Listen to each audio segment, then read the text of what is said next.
Now, we talk of avatars, which is the second chapter of Brihat Parashara Hora Shastra. In this chapter, we are taught that there are 10 avatar. What is the meaning of the word avatar? It's a very common English word now. Reincarnation or just an incarnation? Incarnation means avatar. Reincarnation is applied to somebody who is coming back again and again. The same person is reincarnating. So when we say avatar, it just means incarnation, not a reincarnation. Avatar, there are many avatars. You are an avatar. I am an avatar. We are all avatars. Is it not? Yes or no? What is the difference between an avatar of God and an avatar of whatever? If there is a devil, let that be a devil. Let us create a devil just for seeing devil avatar. Well, the avatars of God would be the ones who could transcend the three. Right. The definition of an avatar of God must be one that must transcend the gunas. If the avatar cannot transcend the gunas and is going to dwell in the gunas or is going to be overtaken by the gunas, then he is no avatar at all.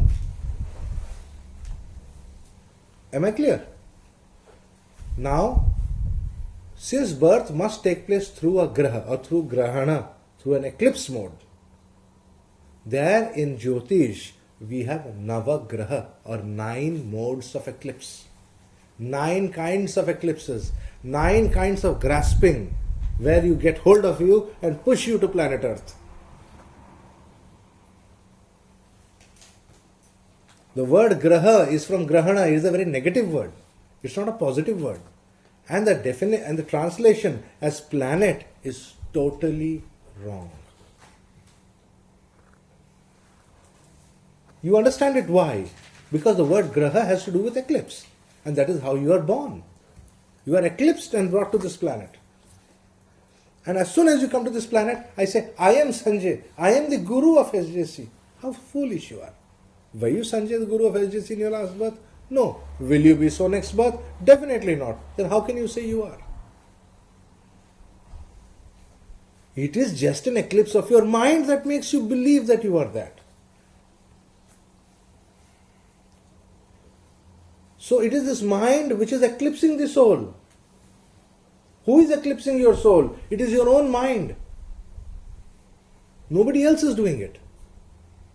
It is your own mind is telling you that you are somebody which you are not. So the eclipse is between your own mind and your own soul. No third party. That is grahana. So the relationship between the sun and the moon, symbolizing the soul and the mind, is called tithi, and that is the grahana.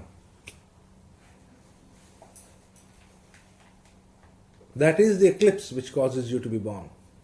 So these grahas, there are navagrahas or 9 kinds of eclipses under which beings take birth. All beings, even the Paramatma, if God has to incarnate on planet Earth, he cannot break this rule. He has to come through a graha. He has to. There are ways to calculate which graha is causing the birth to take place. There is something called Janma Vighatika Graha. You will learn about it. So that Janma Vighatika Graha gives us an idea of who grasped you. What was the kind of eclipse that caused your birth? And that will decide whether you will take birth as a man or as a woman. Your sex, man, woman, neuter, what sex you are, that will all be decided by that one planet. It is more important than your Lagna Lord, more important than everything. It's called the Janma Vighatika Graha. Janma means birth, Vighatika is a time measure. Graha, the eclipse that is taking place at that point. Which planet, what? Can I use the word planet? And you will not misunderstand, can I? Say graha? The graha which, okay, I'll use the word graha. You all agree with graha? Yes. Okay, so we shall use graha then.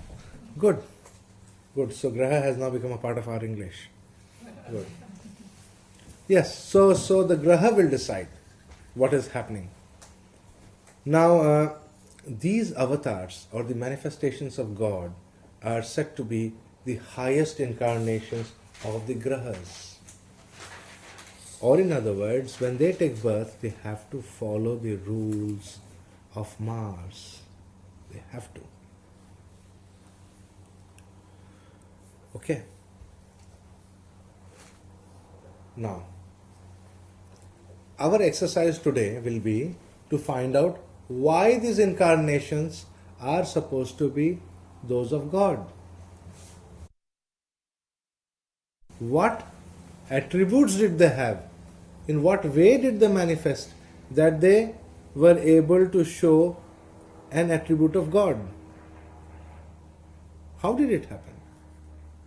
Let us start with Matsya Avatar. Matsya Avatar is the fish incarnation. Freedom was just talking about it to you all. Now the story goes like this. There was a king and he had a beautiful aquarium. He had a little fish. He found a little fish in a pond, right? The fish had fallen out of the sea. So he put the fish in an aquarium and would feed the fish. See, what did the king do? He fed the fish. So feeding fishes is a good thing. These stories that are there in the Puranas are also telling us what we should do to overcome negativities attributed to a graha. The fish incarnation is attributed to the planet Ketu. What does Ketu indicate? Ketu is the last among the grahas. He is of tamas guna. Tamas means destruction. So Ketu is indicating some kind of a terrible destruction, a very sudden deluge. And that is what happened. You see, the fish, when the king fed the fish became bigger. And he became so big that he filled the entire aquarium. So they took the fish out and put him in a pond. The king said, make a pond. And then they fed the fish more. And the fish became even bigger. The king said, oh, what kind of a fish is this we got from the sea? It's becoming bigger and bigger. Probably hadn't seen whales, Hadn't come to California. He should have come to California. So then the fish became so big in the pond, they didn't know what to do. So then the fish told him, O king, I have become too big for this pond. It is for your good that you should put me in the sea.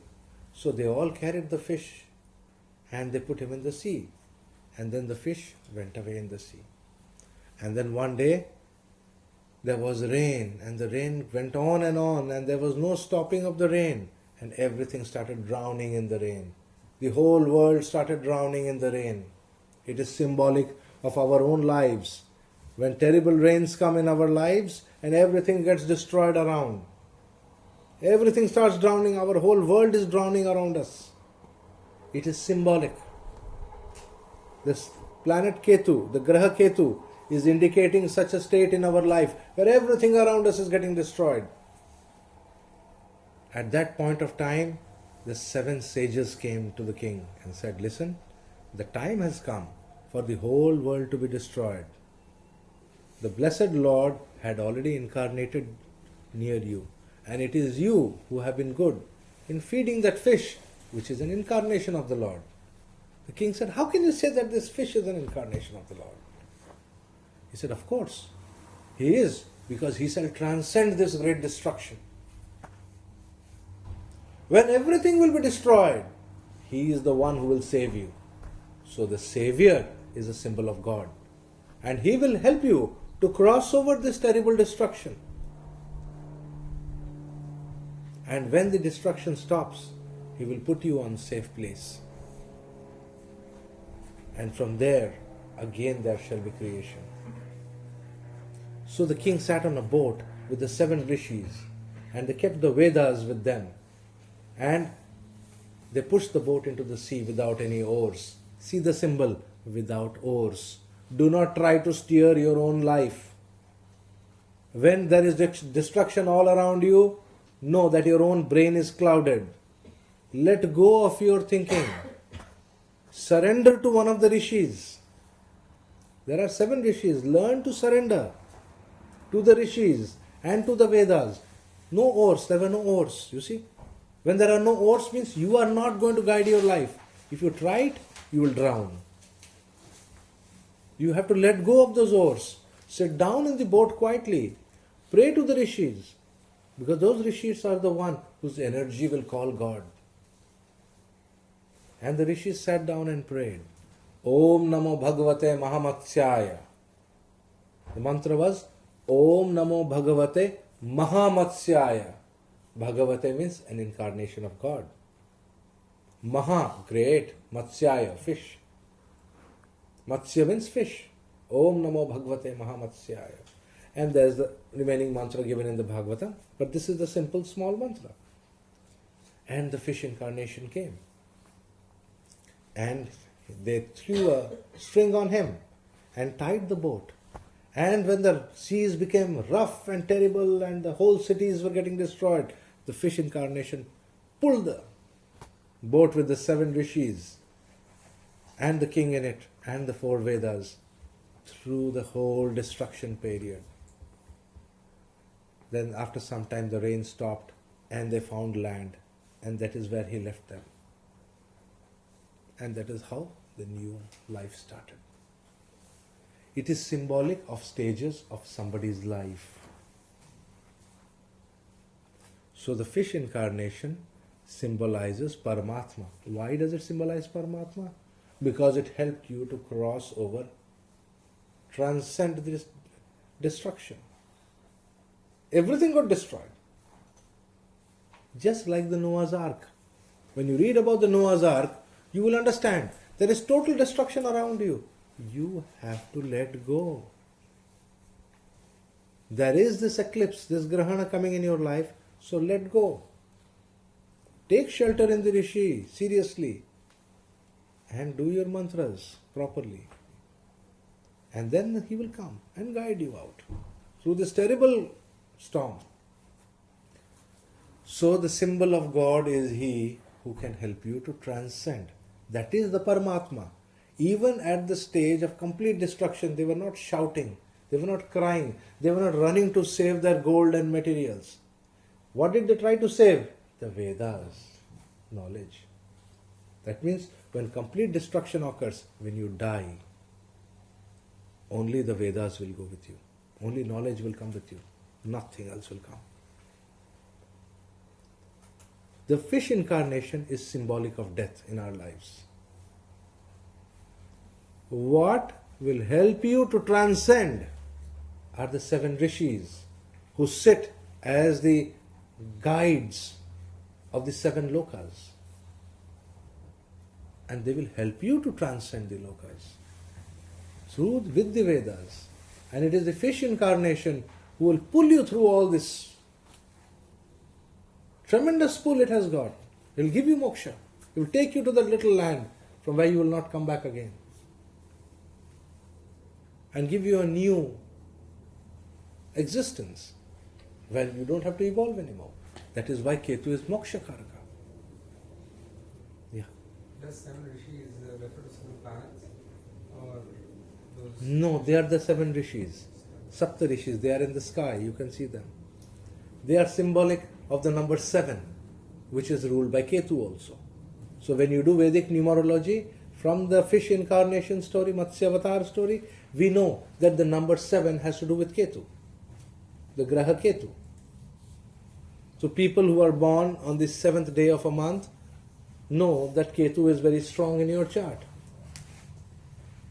7, 16, or people who are born on 25, these are the 3 dates where you know the Ketu must be a strong influence in your chart. Right? Okay. So now, we understood the fish incarnation. Why does the fish have to do with Ketu?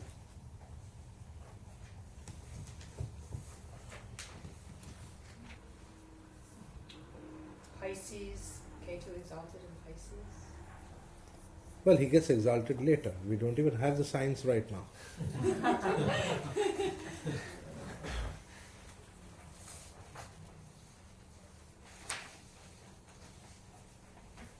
Go on. Because he's moksha karaka and the fish is the one who is. He is moksha karaka because it was the fish who pulled you out. But Yeah. why is Ketu in the first place associated with the fish? Looks like a fish. Tail. Headless.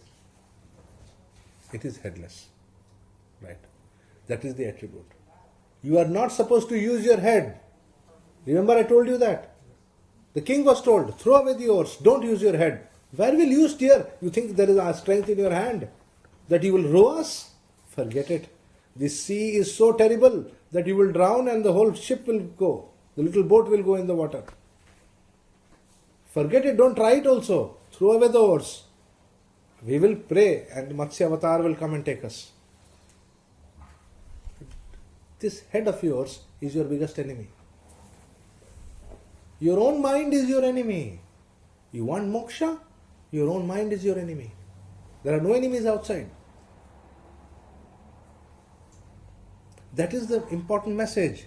That is why Ketu is headless. It is a tail. You have to let go of the oars. Keep that in mind. Don't try steering your own ship. It will not work.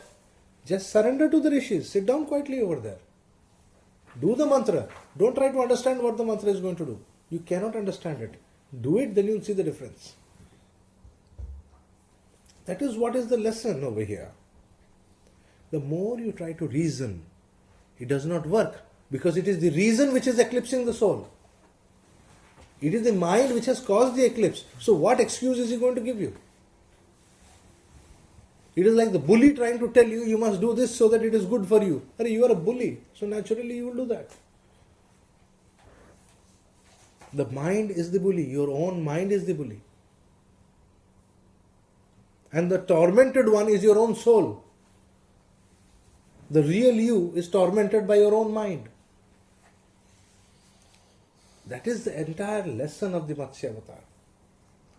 That is why Ketu indicates the great escape, where you lose your head, where you let go of your mind. That is why they say Ketu is the one who eclipses the mind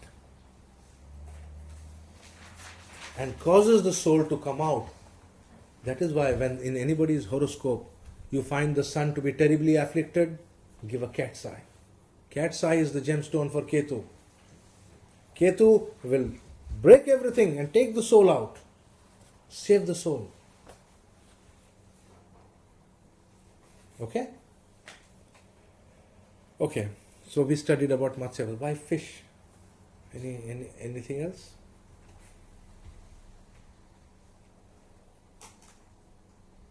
Why fish?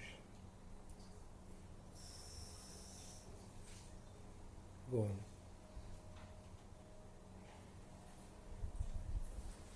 Why does Ketu indicate fishes?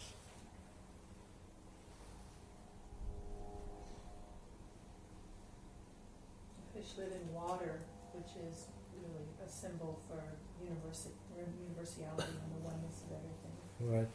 But that's also with Rahu.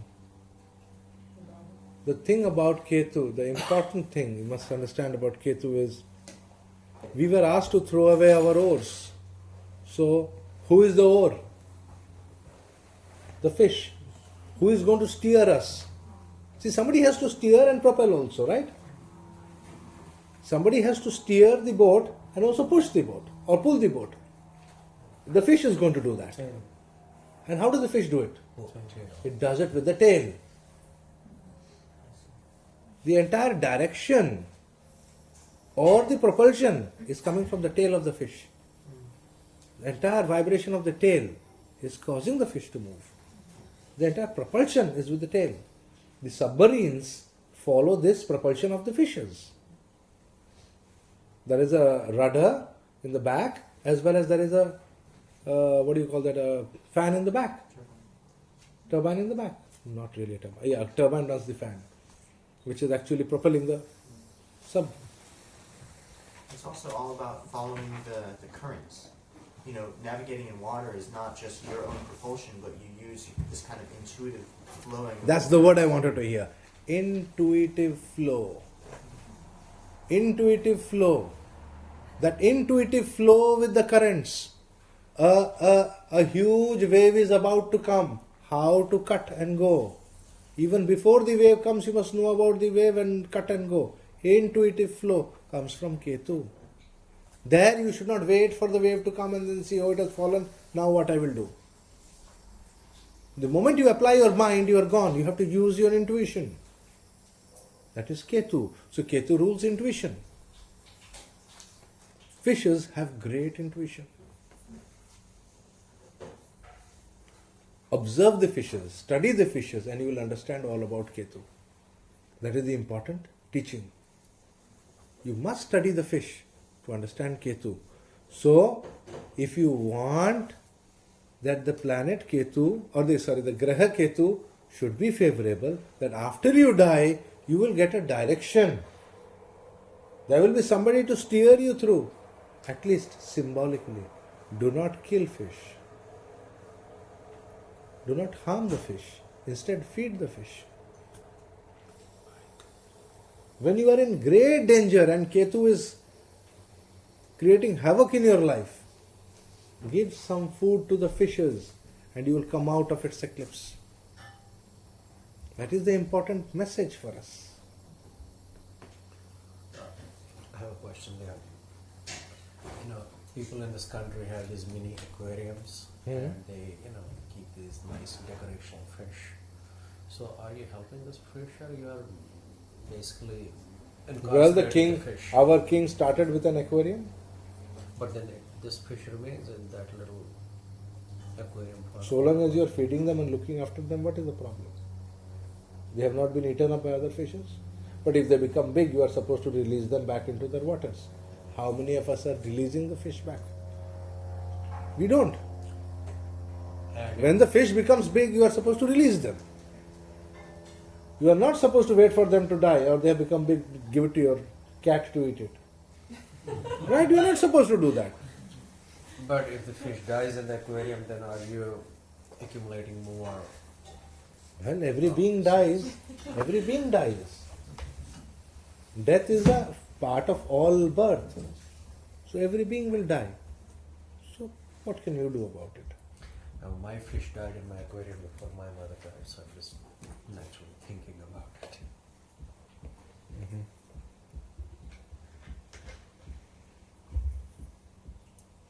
Well, And my Ketu was in the 12th house by transit. so you have some fish karma left. With brass knuckle. Don't eat fishes. You don't eat fish, I right? don't. You don't eat fish. Perfect. Yeah, that's the reason why, at least after listening to this story and when you think more and more, you start loving the fish. You start respecting the fish. And you think that fishes are a symbol of God. So they are very much part of the nature. We can't destroy fishes. So naturally you can't eat fishes. So the important thing about this lesson and avatar is that it tells you that if you really feel for the fishes, somewhere some energy is being released from you, some connection is being made somewhere by which you will be saved when your time of destruction comes. Because the deluge is a symbol of complete destruction or death. Death or almost death-like situation. When you die or when you are passing through such a stage in your life which is like death, then it is your intuition which will save you. It is your rishis, it is the rishis that will protect you, and it is the Vedas that will carry you through. The knowledge alone stays with you. Nothing else comes with you after death. That was the important message of the Matsya avatar. Then, next. The next avatar is the Sri Varaha avatar. Varaha avatar is the other extreme. We talked of death now. We talk of birth right now. Varaha means boar or the boar incarnation. Parashara has used the word Sukara. Right? The mantra for this avatar is Om Namo Bhagavate Sukaraya. Sukha. Sukara. Su, the sound, the breathing sound is called Su. When you breathe hard, it makes a sound Su. And Su is auspicious. Why? Because you are breathing. You are not dead. When you stop breathing, you die. So breathing is an auspicious thing. Think very calmly. Breathing is good or bad? Sure, no? Try holding your breath for 1 hour, you will find out whether it is good or bad. So the breathing is an important facet of your life. And when did you start breathing? As soon as you were born. That means the Varaha avatar is a very important story for the astrologers. It is defining birth. Just as we were talking of Matsya avatar as the definition of death, and the 7 rishis as the 7 lokas, and the 4 Vedas is the basis by which you can transcend these 7 lokas. Same way, we shall talk of rebirth because of Varaha avatar and Rahu. Rahu is the cause of rebirth. Rahu is the god of all desires. And we are only born because of desire. If we did not have desires left, we would not be born. So does that mean that the moment of the first breath is the point that you take on the... Right. And the name that Parashara uses is such a beautiful name. Sukara is the name of a pig. Sukara means pig. But that word, that name, Sukara, is he who makes that sound, because his breathing is like that grunt, and that breathing is very heavy. Heavy breath. Sukar. Sukar means pig. See, in Hindi they call Sukar. Sukara. The word Sukra, Sukara is Sukara.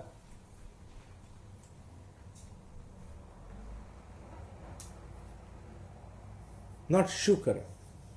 It is Su, Sa, Dantya. And so he is breathing heavily. So he is auspicious. He is causing you to breathe. He brings you back to life. You have died, you come back to life because of Rahu. So great he is. Right? So he has caused you to incarnate again and again and again and again. There is endless incarnations. These endless incarnations are because of the breath. And an incarnation means when you start breathing. So birth is defined as the first breath. Prathama prana, or the first breath. That is why breath is seen from prana pada. A thing called prana pada. There is a calculation, a mathematical point called prana pada. We see breathing from there. Have you heard of prana pada? Have you heard, Pamela? Write down this word. Prana, P-R-A-N-A, prana pada. Pada means feet. From where you start breathing. Each breath is a foot, is one step. And the number of breaths that you are going to take in this world is fixed. So pranapada is how you breathe. If somebody has pranapada in Aquarius, he is a gentleman. Why? He breathes very slowly. He says, "Good evening, Sanjay." He is a gentleman. See, he breathes slowly. The breath is coming out so slowly. How are you? See how slowly the breath came out. See, he's a cultured gentleman. So if pranapada is in Aquarius, the breath is slow because Saturn is slow. If pranapada or the breath is in Leo, the breathing is like that of a lion. You see, the breath is strong, well grounded. There is no fear. Even in front of fear, he is cool. Everybody else is shaking. The breathing does not falter in front of fear.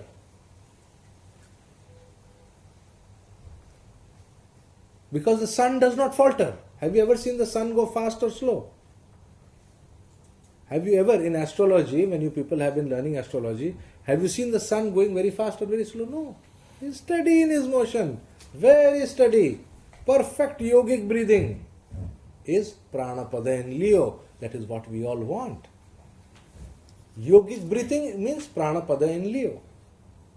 Your breath is perfect. No alteration. No going up, no going down. Perfect and steady. Pranapada in Cancer. Very fast breathing. So you will die early. Because the moon is very fast planet. So you breathe very fast. So you will die early. It's intense.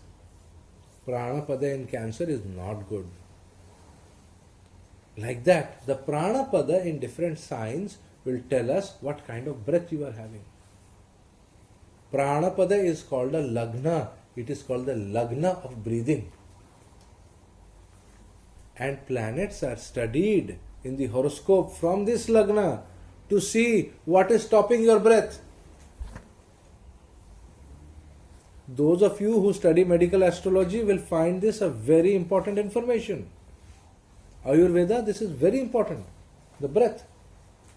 The Pranapada will decide how you are breathing. Is your breath getting obstructed? When will you die? What is death? When the breath stops. So Rahu means the coming of breath. Ketu means the going of breath.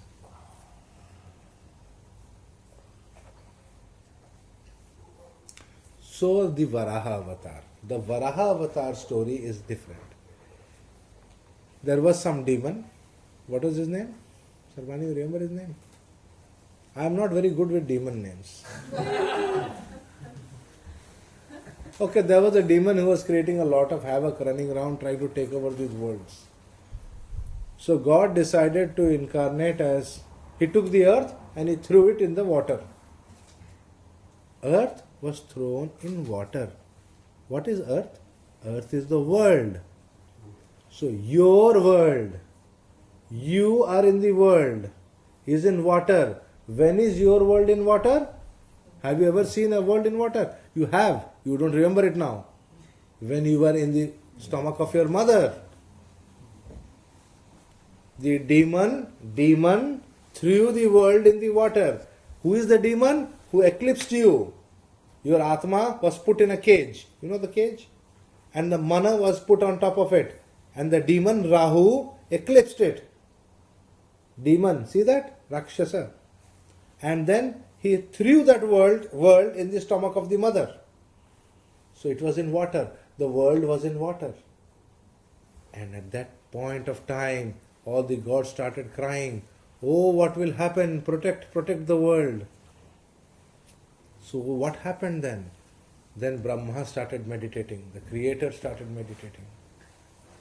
And from his breath, see the breath, again breath, a little boar came out from his nose with the breath. And the boar was making grunting sounds. And the boar started becoming big. Similarly, what happens to the little seed that is planted in the mother's stomach? It becomes big at a very fast rate. A tiny little seed has become so big a baby in 9 months. See the speed at which it has grown. Like that little boar which came out as a little piece of air from the nose of Brahma became big boar. And it was making all grunting sounds. It was breathing very heavily. It is called Sukara. Sukara means breathing heavily. And then he had powerful bristles. You know, this hair was like bristles. The detailed description is given, which is a boar description. You can study the description carefully to understand its meaning. Then the hair came out and this came out. It is like creation. Put it off. The creation, it's all about that creation. So, at that point of time, the boar heard that the world has fallen and he shook his head. And in his teeth, he had big tusks, you know. So that means the teeth had come out. And then he jumped into the water and he picked the world and took it out from the water and then brought the world in the air and held it up. What does that mean? That means from the water in the mother's stomach, you were exposed to this world of air. And you started breathing. The world came out in the air. You started breathing. Your whole world, which was your mother's stomach, suddenly has become the world which is now this whole world around you. That is the process of birth. The entire Varaha Avatar story is the world as seen from the eyes of the created being. What was the soul doing in the stomach of the mother? What does it tell us? An important lesson. That is, a mother who is carrying a child or who is pregnant, if she worships the Varaha Avatar with the mantra Om Namo Bhagavate Sukaraya, the name used is Sukara, not Varahaya. Om Namo Bhagavate Sukaraya. Then her child will breathe. Right? That means the child has to be born and will breathe. It is so important a mantra. It is a mantra by which you as an astrologer, even if you do it for somebody else, you can help that mother. Okay? What do we see God in this Varaha Avatar? How do we see God in this? What role did God play?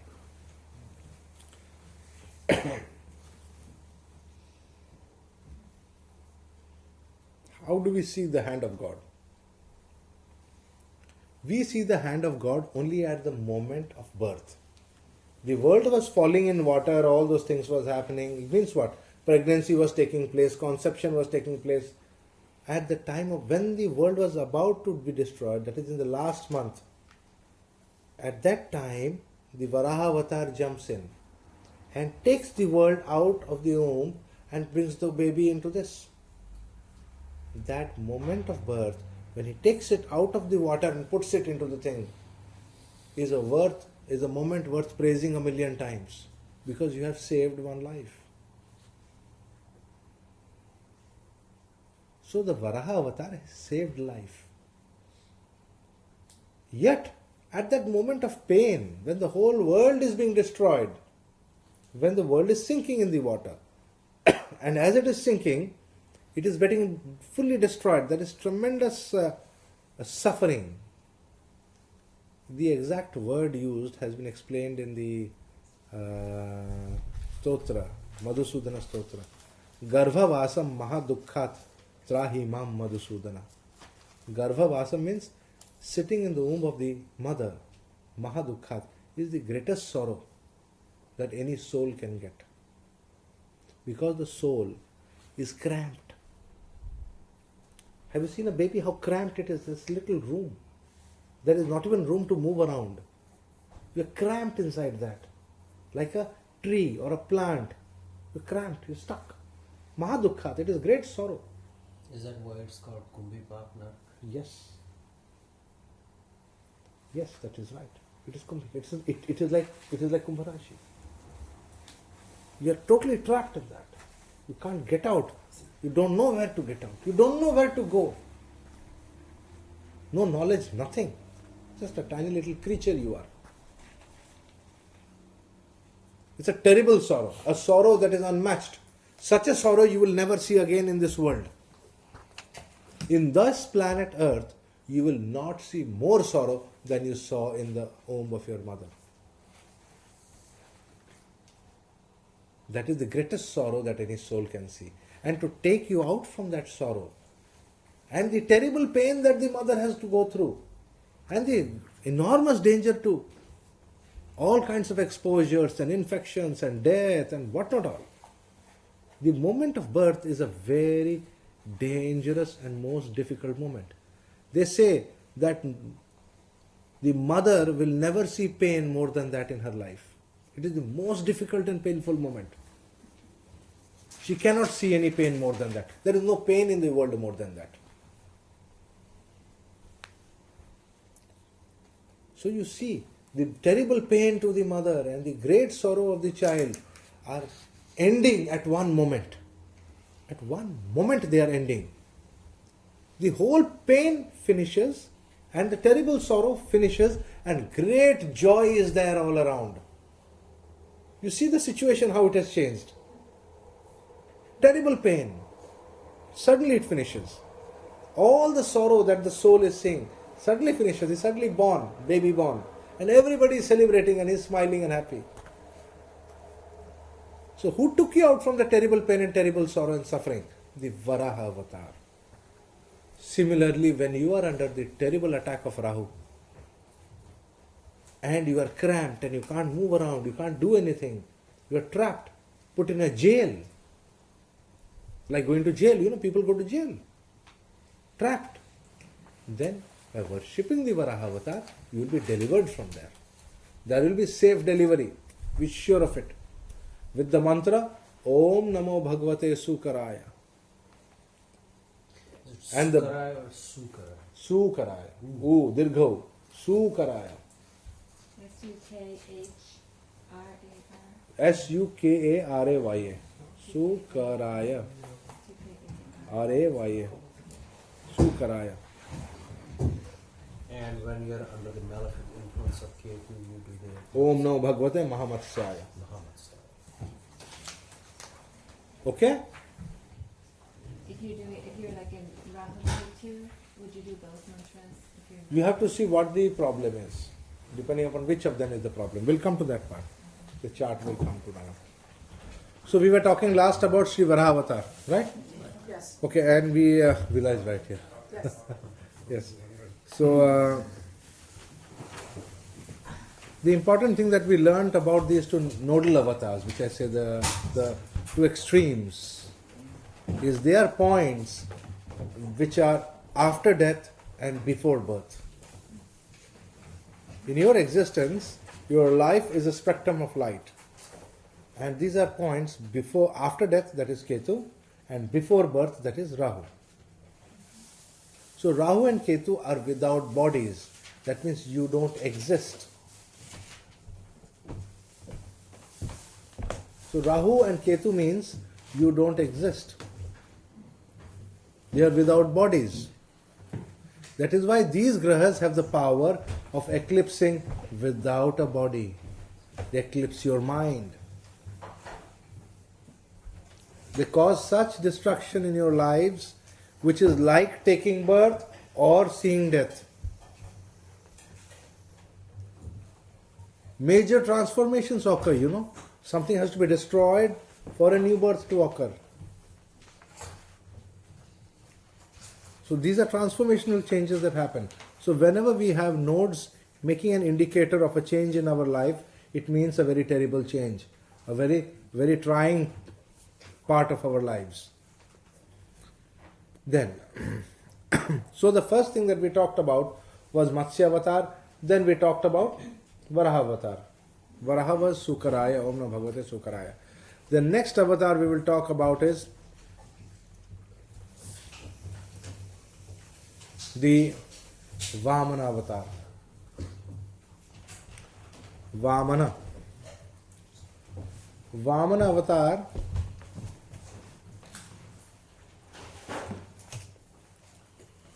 is the manifestation of of all the energies of Jupiter.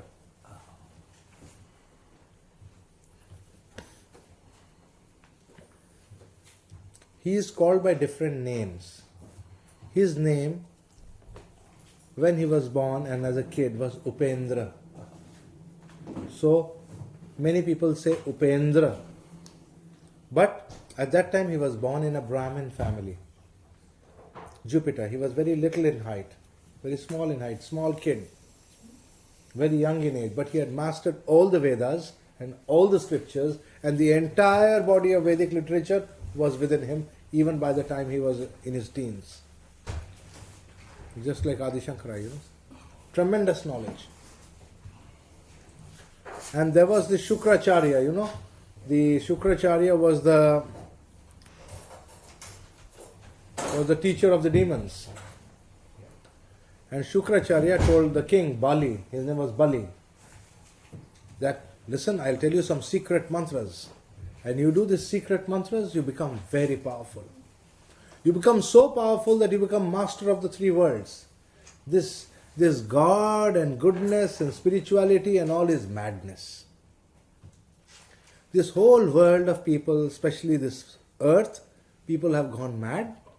They are following Bhagavan. They are trying to be good. They are trying to meditate. Can you imagine what sort of stupid people they have become? They are meditating, taking the name of God. So Shukracharya said, if you have to be king, if you have to be boss, you got to teach the importance of materialism, the materialistic philosophy. That he who has the money will be the boss, that money is everything in life, that you got to live only for money, that money will rule the world, nobody gets food. You know, the entire concept of money, that is what will be taught. That was Shukracharya. And Shukracharya is teaching to Bali to become, okay, shall we finish the Shukracharya work and then we'll get down to some Brihaspati's work? Okay. Okay.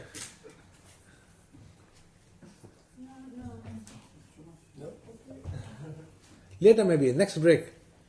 Everybody's just eaten. Yeah.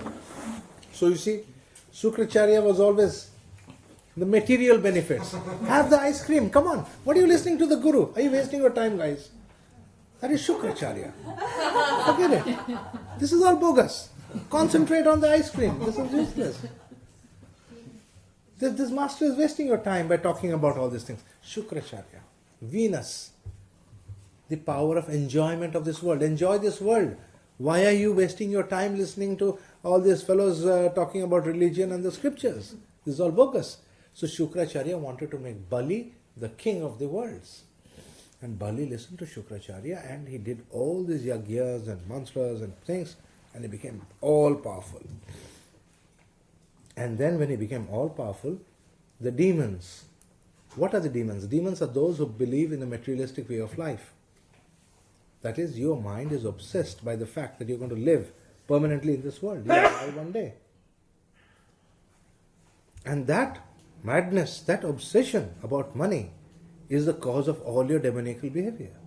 All the goodness goes away from you. Within you, all the goodness goes away. All the evil qualities come inside you because of this mad pursuit of money. Somewhere you got to let go. Somewhere you got to realize that there is a thin line.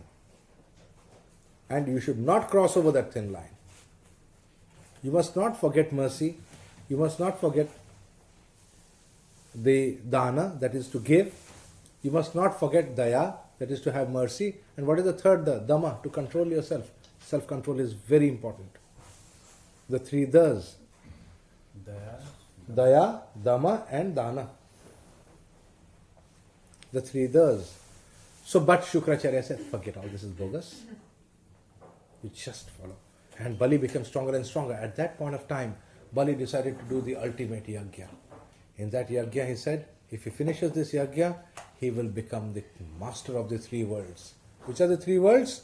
Bhu, Bhuva and Swargaloka. In all the three worlds, he will have the mastery. And then Brihaspati could not take it anymore. Brihaspati said, this is the heights of it. Dharma will perish today. Today, Dharma will perish once and for all. Oh God, wherever you are in the skies, please save this. And this little Brahmin who was there decided, okay, there is this big yagya going on, let me go over there. This Upendra went to visit the yagya. And like a little Brahmin catching his, kamandalu, the water pot and his malas, he had nothing. His weapon was his mala. He has no other weapons. And the water pot is his blessing. When he throws the water over you with the mantras, all your life changes. That's what he is, Upendra. And he went over there and he saw the king. There was a queue of Brahmins and priests and this and that waiting to take alms from him. The king had said, I am the king. So if I am the king, whatever you want, I will give you. So people were asking for gold, for cattle, for wealth of all kinds. And he was giving it away. At that point of time, Upendra came. The little Brahmin came. So everybody in the assembly was looking, who is this little Brahmin who has come? So where has he come? So what do you want, little fellow? So he said, are you sure you'll give me whatever I want? The king said, of course I'll give you whatever you want. Now, at that point of time, Shukracharya, he was a Brahmin. Shukracharya is also Brahmin. He knows Jyotish Shastra, that there are two kinds of Jyotishis, one Shukra's path and one Brihaspatis path. All the time keep that in mind. There will be two kinds of astrologers. One who follow the path of Shukra and one who follow the path of Jupiter, Brihaspati. So Shukracharya immediately could foresee what is going to happen. By his knowledge of astrology, Jyotish, he saw what's going to happen. And he told the king, tell that little Brahmin you will give him nothing and ask him to get out from here. The king said, what's wrong with you? If I ask him to get out, I am the king of the world. I will become the laughing stock of the world. A little fellow, holding a little thing, what is he going to ask me? What can he ask me that I cannot give him? He cannot ask me for my kingdom because I am the king. There are certain rules to what he can ask. So then he did the Sankalpa and he didn't listen to Shukracharya. Again Shukracharya tried to tell him something. At that point of time, the little Brahmin picked up a blade of grass. The blade of grass is very important. Keep this in mind. The blade of grass, the Durva grass, has the power to stop the trouble from Venus. Whenever you are having a Venus-related problem, pick up a blade of grass and say the mantra of Ganesha. If you pick up the blade of grass and say the mantra of Ganesha, Shukra will become blind. And if Shukra becomes blind, he cannot do anything. His power is in his eyes. Shukra's real power is in his eyes. So if he becomes blind, he cannot do anything. So he picked up the blade of grass, told the mantra, and threw the blade of grass. And then? The blade of grass became a bee. It became a bee and went and stung Shukracharya on his left eye. And Shukracharya became blind in the left eye. He was holding his eye, oh my eyes, my eyes. At that point of the time. And then he turned and went away. He had to go away for his eyes. So then the king went forward and he said, okay, he gave the Sankalpa and asked the little kid, what do you want? Tell me what you want. He said, I want 3 steps. I want land for 3 steps. 3 feet of land. Step 1, step 2, step 3. Whatever land is there, I can measure with my 3 feet, I will take. Everybody started laughing. What a fool. The king can give you anything. You are asking for 3 steps of land. He said, king, you want to give it, otherwise I don't want anything else. I'm not greedy, I don't want anything else. I don't want gold, I don't want this. I want 3 steps of land. Why do you want 3 steps of land? Because 3 steps of land means when you measure your feet, 3 steps, that is the length of land that you need to be burnt or to be buried. When you die, that is the step that you want to rest in peace. That is all that I need. I don't need anything else. Because if I am a true Brahmin, I don't have any other want. And if I don't have any other want, how can I ask you for anything? Only the king understood at that point of time, this is not an ordinary Brahmin. This is a completely detached, one who is beyond the 3 gunas. He is only asking for 3 steps so that he can be laid in peace. And then he said, okay, I still promise you I'll give you that, wherever you want it. And so he did that, and then the little Brahmin was the Vamana avatar. Vamana. That means that which is beyond the mana. It is beyond your imagination. That which transcends the limits of the mind. See, the king could not imagine. What is mana? Mana is the mind. The entire imagination is based upon your mind. Vamana is that which is going beyond the mind. The king could not have imagined in his wildest dreams that this little Brahmin will grow and become so huge. He started towering, and in 1 feet he measured the earth. And everybody said, Om Bhu. In the next feet, he measured all the heavens. All the entire Bhuvaloka and Swargaloka in just 1 feet, 2nd feet. Second step he measured it. So huge he had become. So Om Bhuva. And then Raja Bali had not yet conquered heavens. Swarga he had not conquered as yet. because Indra was still there. He was about to conquer that with his yagya. So they asked, where shall I put my next 3rd feet? You promised me 3 feet. So the king then realized, he was humbled at that point. He said, oh my God, I had not even imagined this.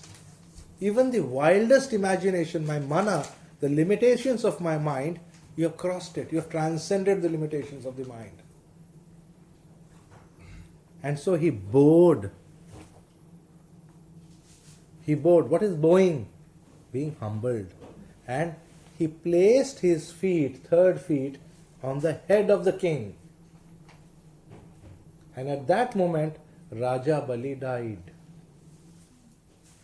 Because as soon as he put the feet over there, naturally he got crushed because the feet are under him, on the head. Now that became a symbol.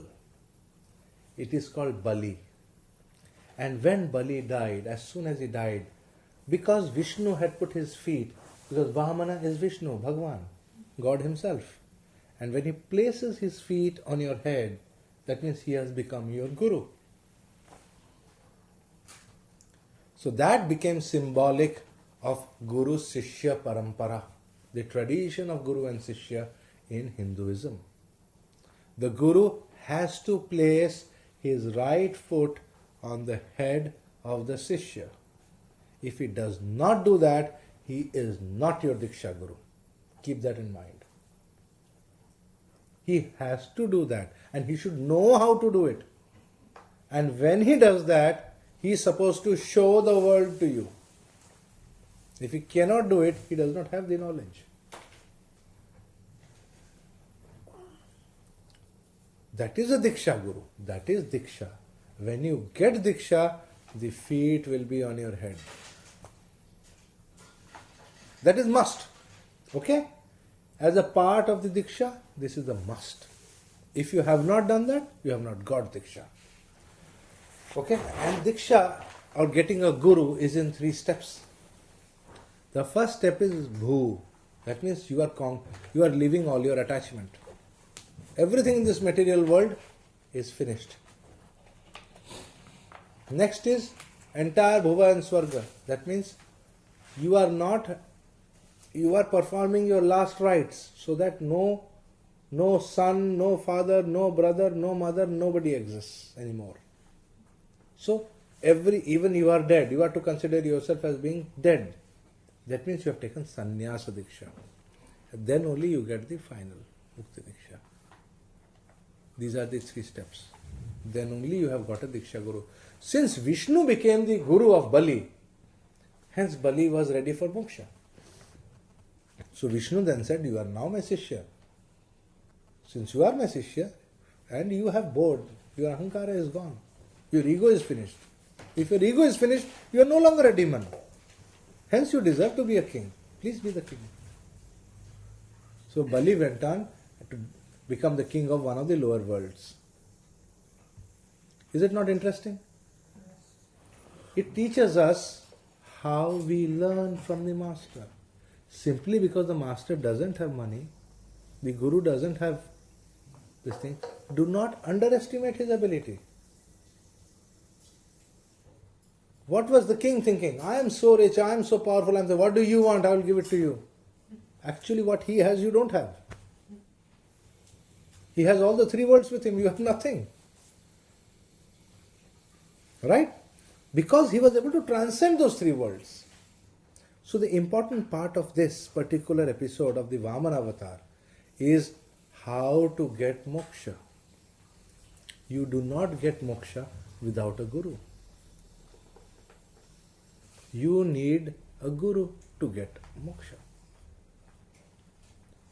And the guru comes from Om, because guru is ultimately Bhagwan. Now, must we have a guru in the physical form? I don't know. These are questions that will be answered by the gurus themselves. For example, the Sikhs treat the Guru Granth Sahib, that is a book, as the guru. You see, the guru is a very peculiar thing. In this Kali Yuga, it will be very difficult to find a correct guru. Very difficult to find the perfect Guru. And also, the perfect Guru, he may not want to give you diksha. Why will he want to give you?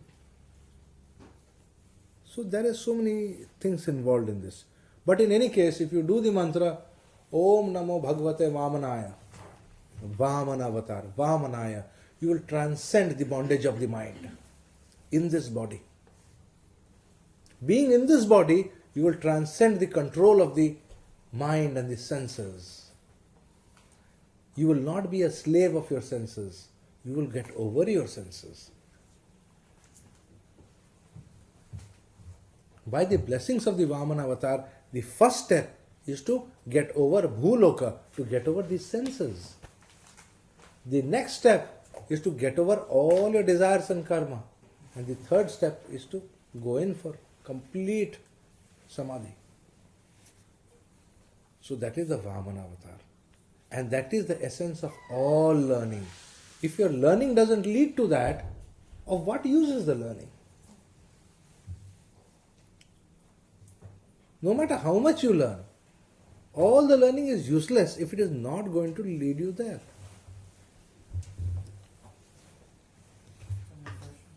Yeah. You mentioned astrology of two types, Shukracharya and Brihaspati. What are the differences? The primary differences is that those who follow the Shukracharya's line are asuric. They never teach spiritual astrology. They say all these remedial measures, nothing works. Or if it works, they will be giving remedial measures which are like that. Go and throw alcohol in the water. Throw a party and distribute alcohol, people will get drunk. So you have donated alcohol. There is, yesterday night I got a mail from one person saying he had gone to some astrologer. Guruji, I just want to clarify, sorry to disturb you, that I went to astrologer, he told me your Saturn is in some conjunction with some moon, so some Venus, so you need to buy a diamond with a black spot in it.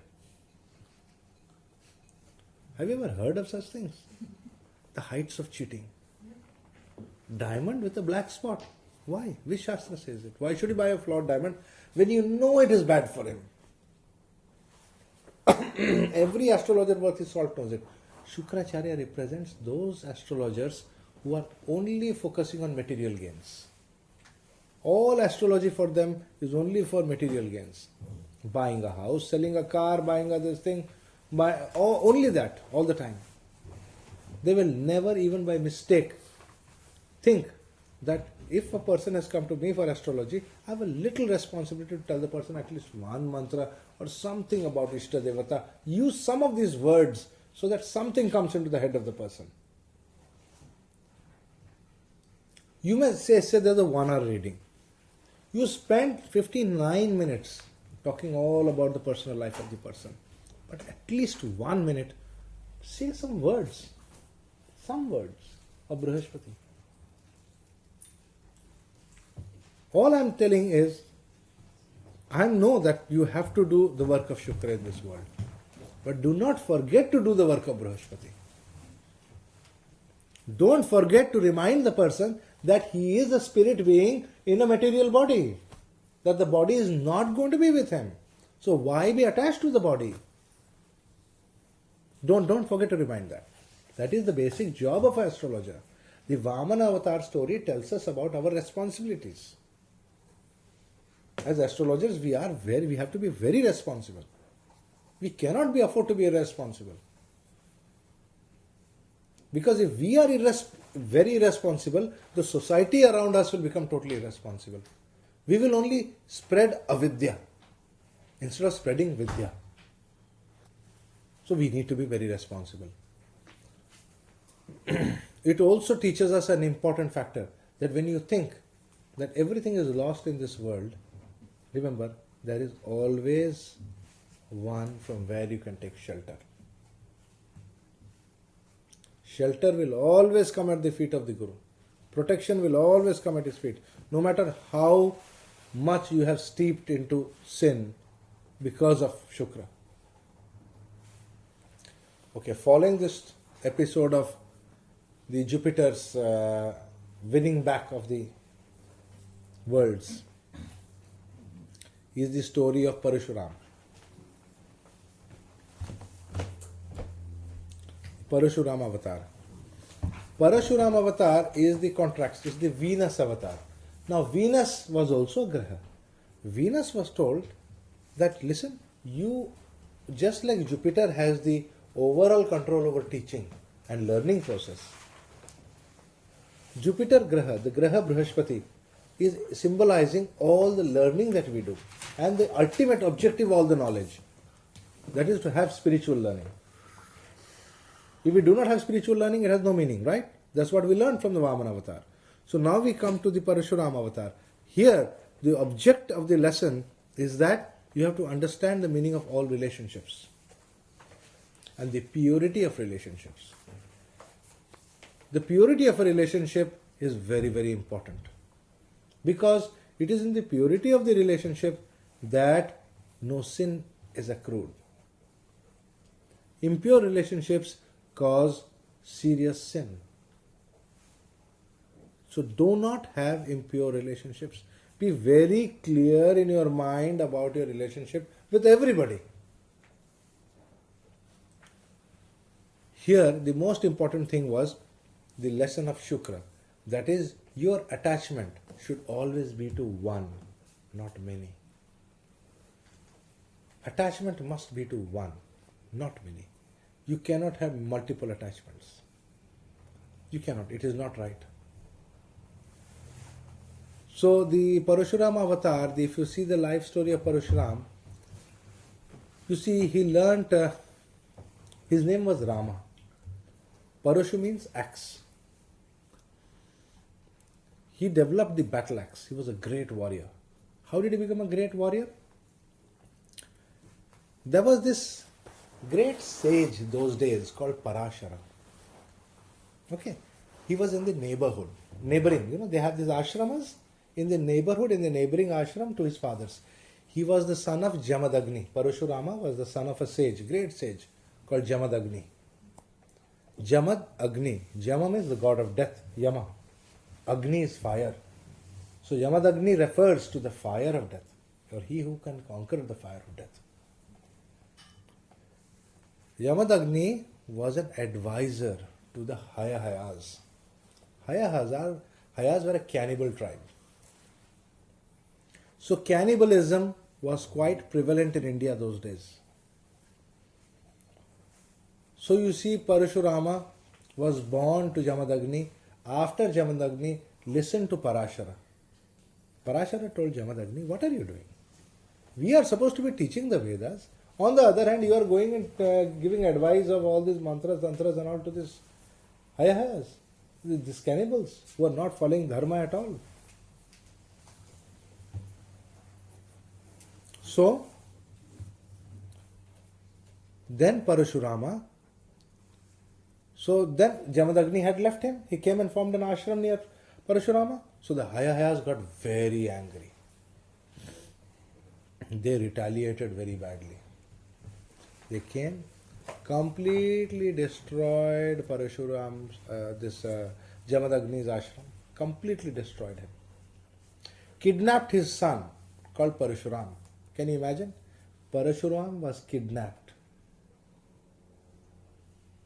And he was taken as captive and kept with the Hayahaya king so that his father will come and work for them in the temples. They also, at the same time when they attacked that ashram, they also attacked Parasara's ashram and completely burnt it down. So Parashara was such a brave one. They said that the horses were charging, the chariots and horses were charging, and Parashara went and stood in the middle and just put his hand up like that. Stop. So they charged up to him, but the horses could not cross the sage. So the horses pulled back. So the Hayahayas got, horses when they charge, the whole army is charging, the sage puts his hands up and tells the horses, stop. So the horses stopped. So the Hayahayas got mad. The king realized, okay, this Parashara is somebody. I don't know who this fellow is, but he's somebody, he knows something. So he took the horse next to him, the chariot next to him, picked his sword, and on the flat side of the sword, he just attacked him. So then Parashara got very badly injured. His leg was completely broken and he became unconscious. Okay. That is how Parashara became lame. Did you know that Parashara had become lame? Parashara became lame because of that attack. And his complete ashrama was burned down. The ladies over there were raped. And this at the same time, Parashurama's father's ashrama, which was next to Parashara's ashrama, even that was burned down. His mother was kidnapped by the Hayahayas and kept with them. And Parashurama was also kidnapped. It was a terrible time. It was a terrible time. So at that point of time, Parashurama learnt the art of weapons. Parashurama realized at that point of time that I got defeated because I did not know how to fight. I must learn these weapons and these horses from these Hayahayas. So he learned weapons and horses. And he designed the wheel. And he made a wheel, 2 wheels, and he made a chariot with 2-wheel chariot, and he put a horse in between. And he designed all that. So he was a great designer of vehicles. What does it mean? Venus is a designer of vehicles. Venus is the ruler of vehicles, Vahanas. He is always thinking about beautiful vehicles. So he designed that. Parashurama designed that vehicle, and he also designed modern weapons to fight these Hayahayas and formed a very powerful band.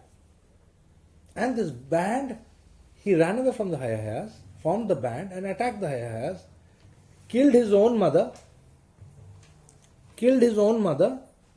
destroyed the Hayahayas, and completely rid the whole western part of India from all cannibals. What do we kill learn? his own mother? Because his father told him to kill his mother. His father told him, your mother has become totally impure.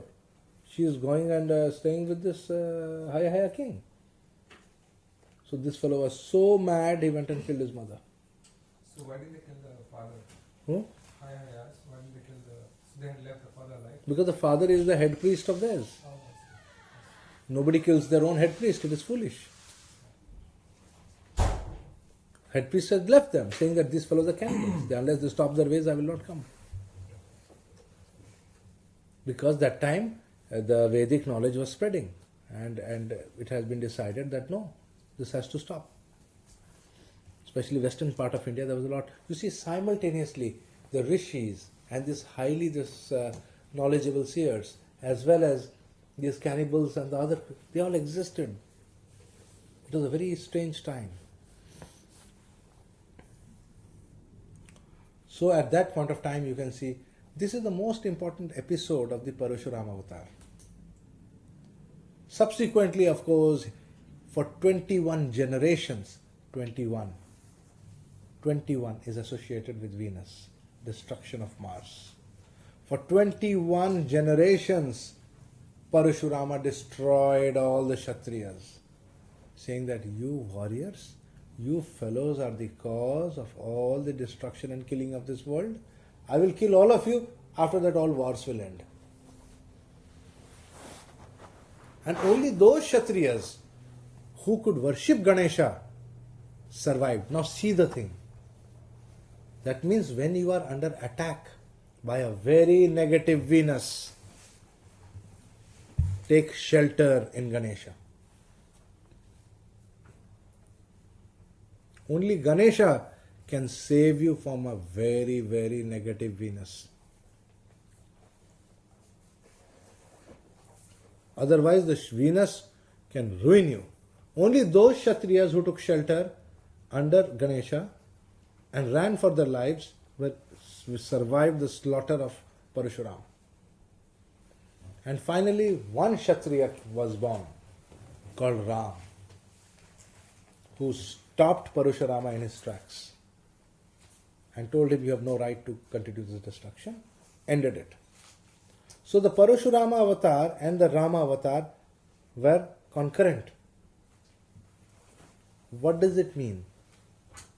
That means here are two beings standing talking to each other, and both are avatars of God. One is Parashurama avatar and one is Rama avatar, and both these avatars are talking to each other. very, very important lesson. That means both are God. Whose side will you take? What is the important lesson we learned? You can't take sides when it comes to matters of Venus. You just can't take sides. There are no sides. Because you are the better half of your half. So don't take sides. Parashurama killed his mother. Why did Parashurama kill his mother?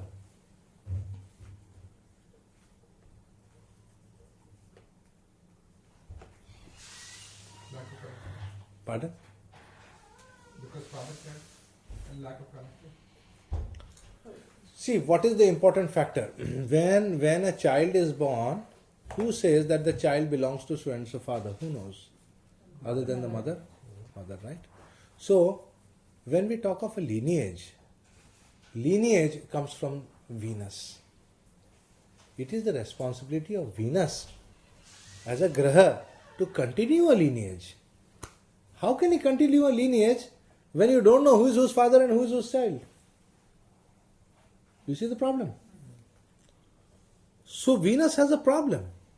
His problem is, and his only condition is, till the children are all born, the mother has to ensure that she does not have any contact with anybody else. How else do we know whose child it is? The lineage is all untruth, because truth is ultimately to be established.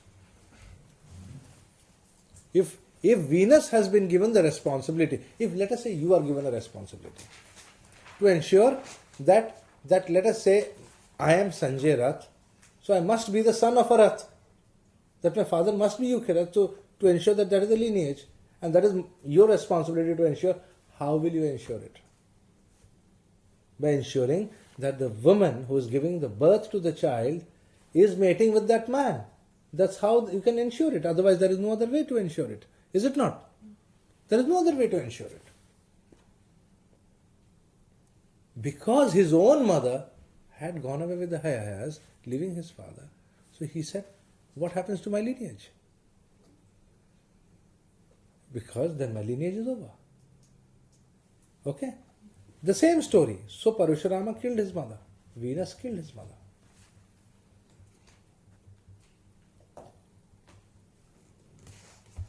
It's a terrible thing to do.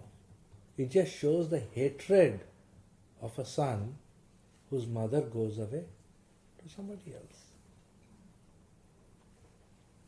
Many people in this world suffer this problem.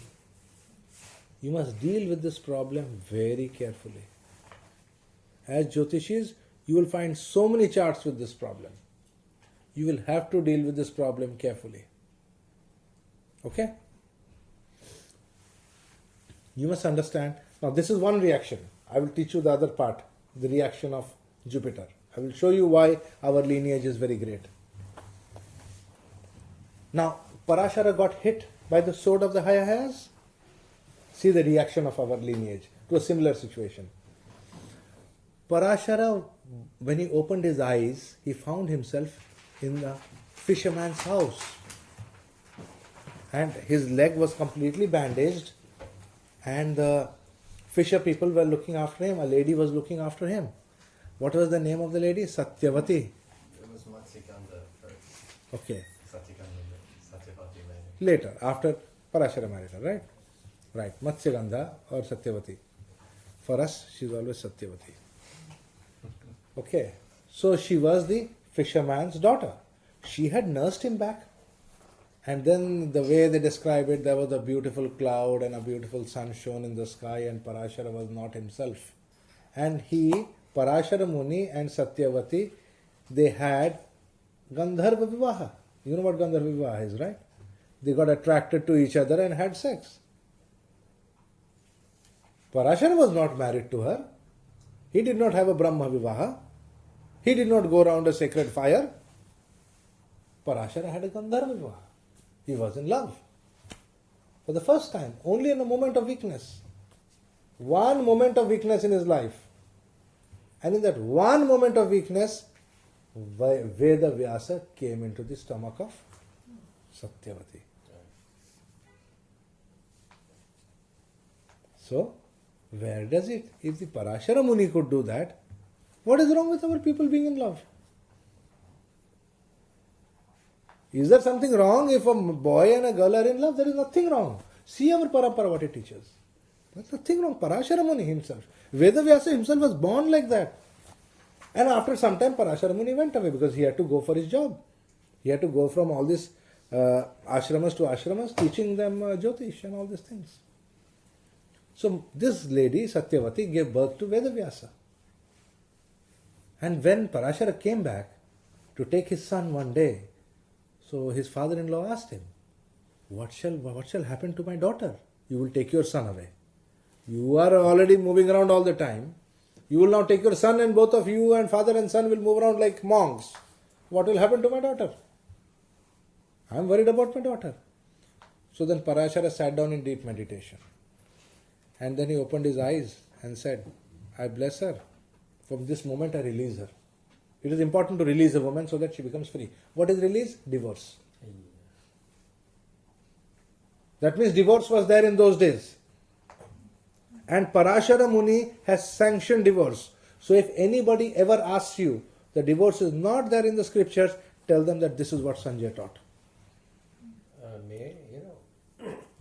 Parashara clearly divorced his wife then and there. He went to meditation, opened his eyes. And look at the greatness of this man who has come to take his son, and he has no house, he has nothing. He walks from one place to another. He says, no problem. I will take my son with me. I will teach my son all the mantras and everything I know. And he tells his father-in-law, you have nothing to worry. I see. Because what did he see? After all, he is releasing his wife. He has to give some blessing to his wife for having given him such a nice son. That she shall be the queen of Bharat.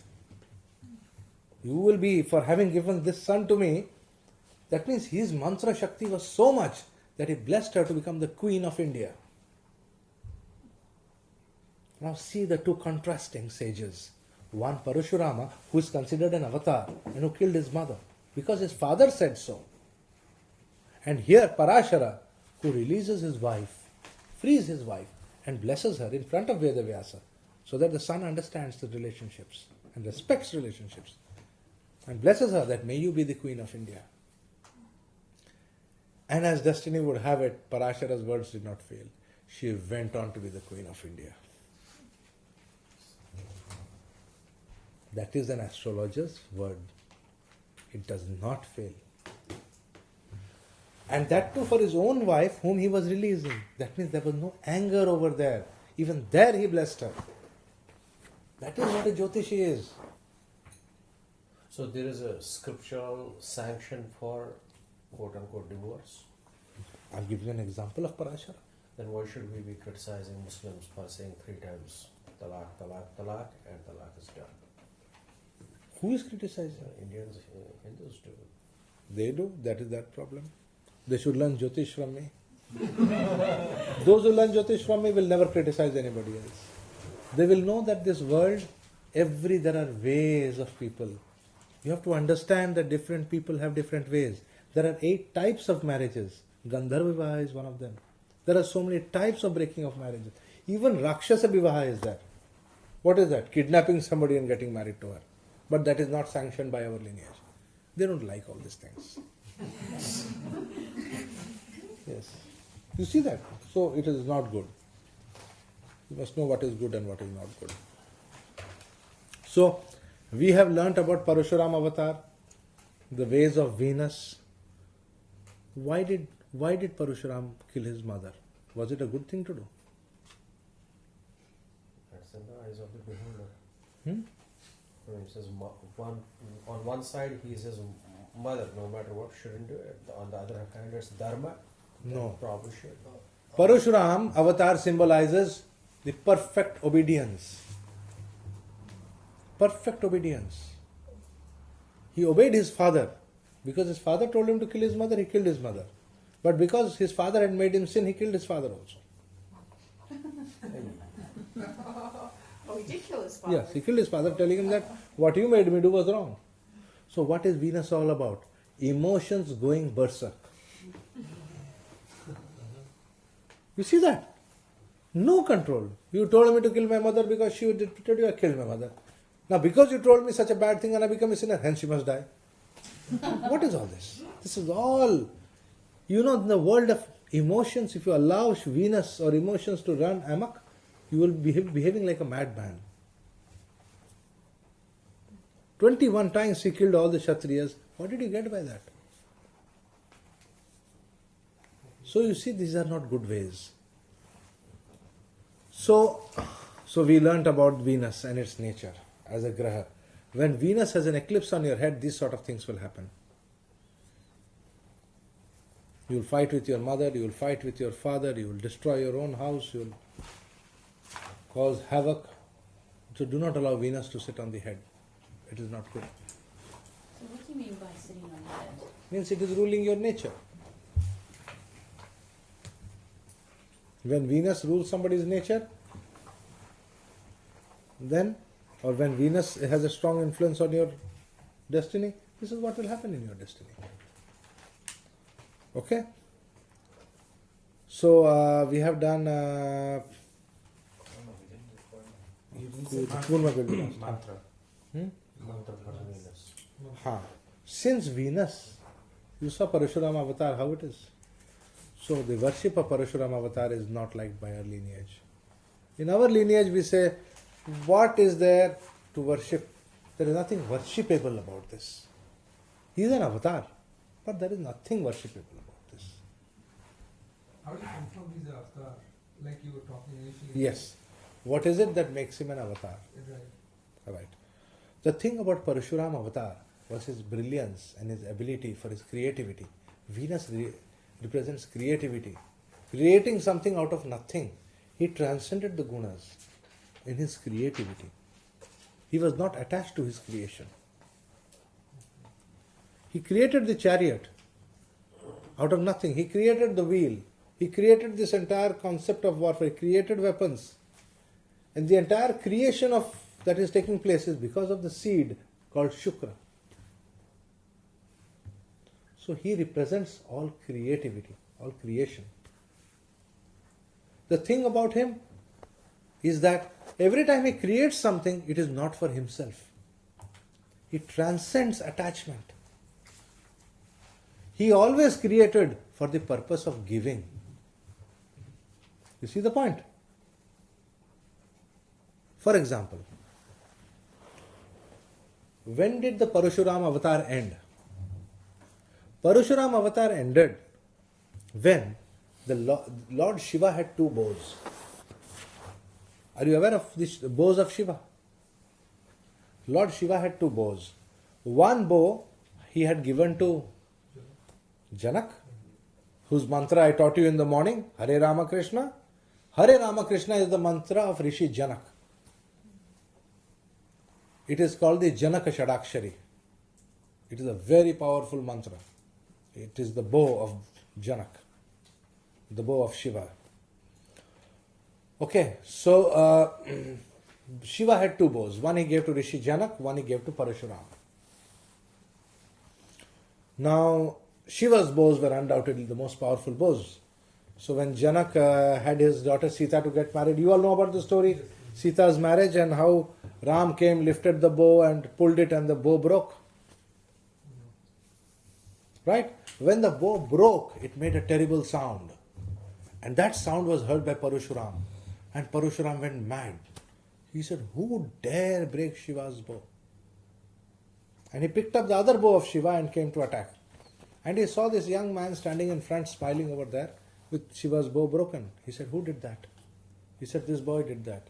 At that moment he realized, my avatar is over.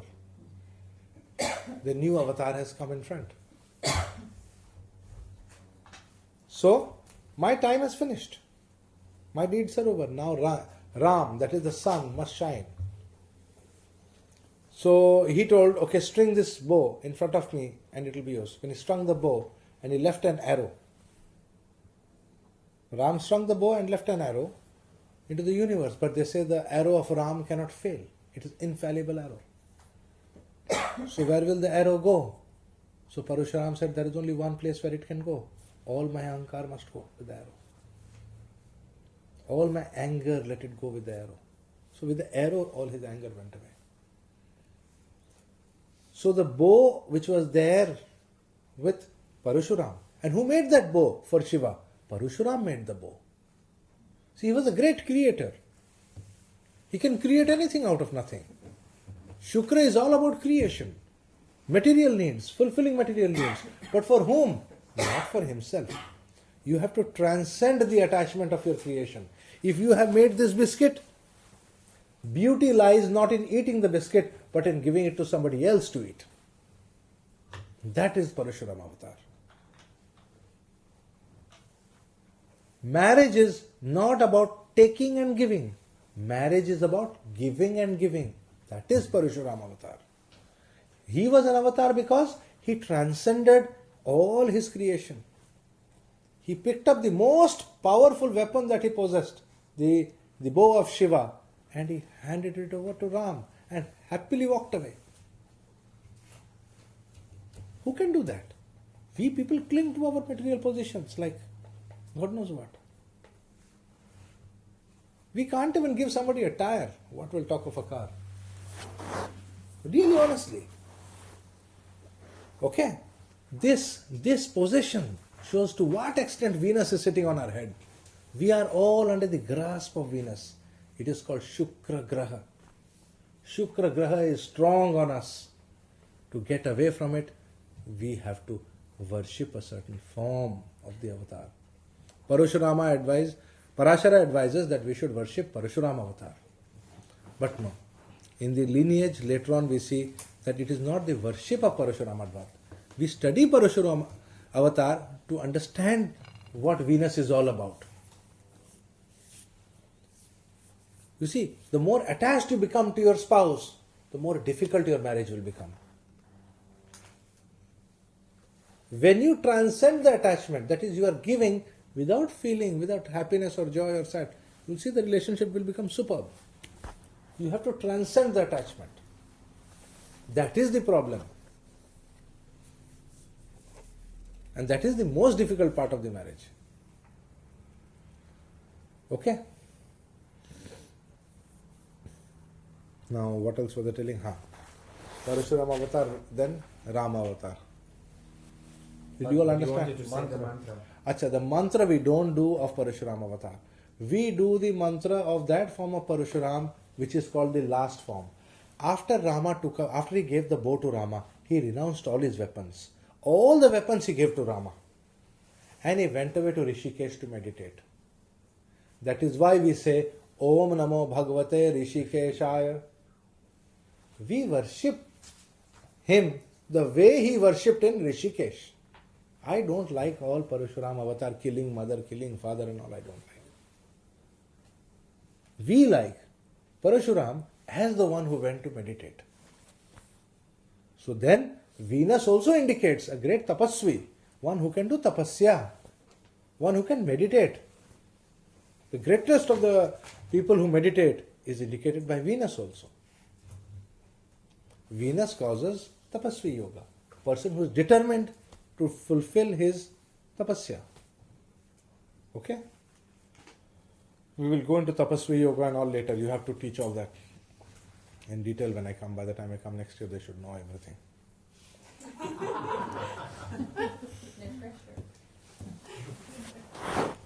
Yeah, they should know the difference Rashi and Navamsha.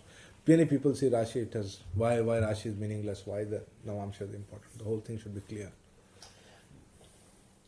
But Rishikesh also symbolizes Tyag. That is what he did. That is what Venus is all about. Venus is all about giving, not taking. You see, Venus causes, try to understand, my wife, my child, my car, my house, my this thing. This is Shukra in the negative. Shukra in the positive, my car, now yours. My house, now yours. But for a grihasthe to renounce. Yes, you can stay in the house without attachment to the house. Janak. That is what Janak Rishi is all about. He was a king and was not even attached to the pillow on which he sat. Can you do that? You have Venus in the 6th. I was thinking all our weaknesses. Okay, when you see horoscopes, I mean, those of you who know a little bit of astrology, look at the 6th house to find out what your weakness is, what you need to transcend. Okay. Next avatar is the Ram avatar. Ram avatar is said to be the avatar of Dharma, or the Dharma avatar, the embodiment of righteousness and all that is good. Okay?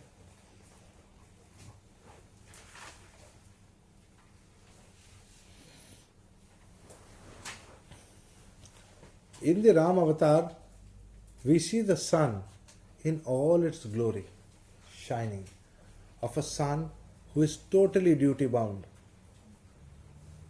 And for him, duty has been everything in his life, to the extent that he has lived a very lonely life of a perfect king and a perfect warrior. Now, Ram avatar is not just to be studied like this. Ram avatar should be studied with the Ramayana and with the chart in front. The astrology begins, the Jyotish class, when we do it at a very advanced level. Next time when I come, as you do it, little bit of Ram avatar I will do. Ram avatar and Krishna avatar, the sun and moon, we will study with the horoscopes. Okay? But the important thing that we learn about Ram avatar is how never to be failing in one's duty. Don't fail when the call of duty comes. And how to be a great giver. Nobody can give like Ram. Even today we say, nobody can give like Ram. Unattached to any material possession whatsoever. In Venus, Shukra avatar, that is Parashuram avatar, we are talking of, see both the names, Parashuram and Ram.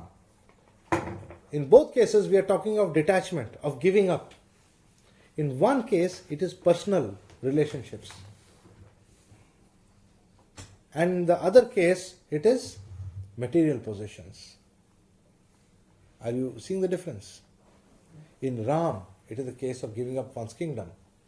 Father told him, okay, you go away to the jungle, your kingdom will be looked after by a brother. Perfectly fine. Walks off.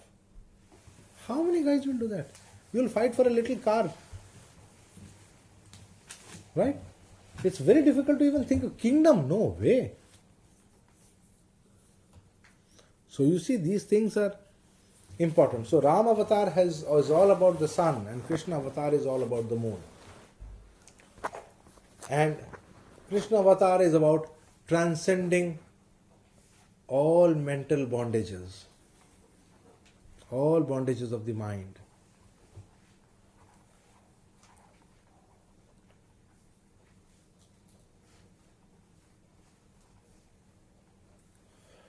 Okay, now we will talk a little bit about Kurma avatar, Saturn avatar. Right, coffee. There's no coffee. What about sun and moon mantra? Om Namo Bhagavate Vasudevaya is for Krishna. Moon, Om Namo Bhagavate Vasudevaya. For the sun, Sri Ram, Om Namo Bhagavate Maharajaya. When you say Om Namo Bhagavate Maharajaya, some people say Om Namo Bhagavate Ramachandraya also. But Om Namo Bhagavate Maharajaya is for starting of Raj Yogas. If you want your Raj Yogas in your horoscope to start properly, Om Namo Bhagavate Maharajaya. It will start immediately. Okay? Okay? Now, Saturn. See, as soon as I said Saturn, everybody wanted coffee. No, I said, do you See, want? when I picked up coffee, Slow. You want your coffee? I'm having coffee. You're having? Yeah. I just got coffee so I can take a Saturn break. To make you coffee. It's okay. Fine. Kurma avatar. Kurma, Saturn. Saturn, the graha of Saturn causes a person to carry the burden of his sin. Saturn symbolizes the burden of sin.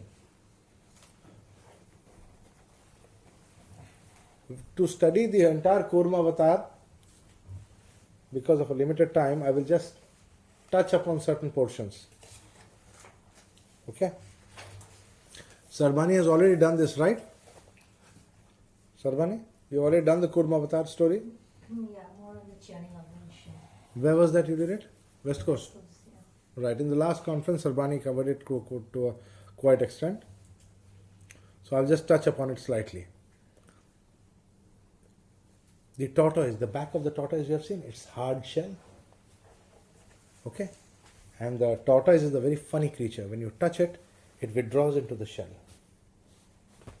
We are like that. This hard shell represents the sin, which is so hard, Dridha karma, so hard, that it is like a hard shell on our back.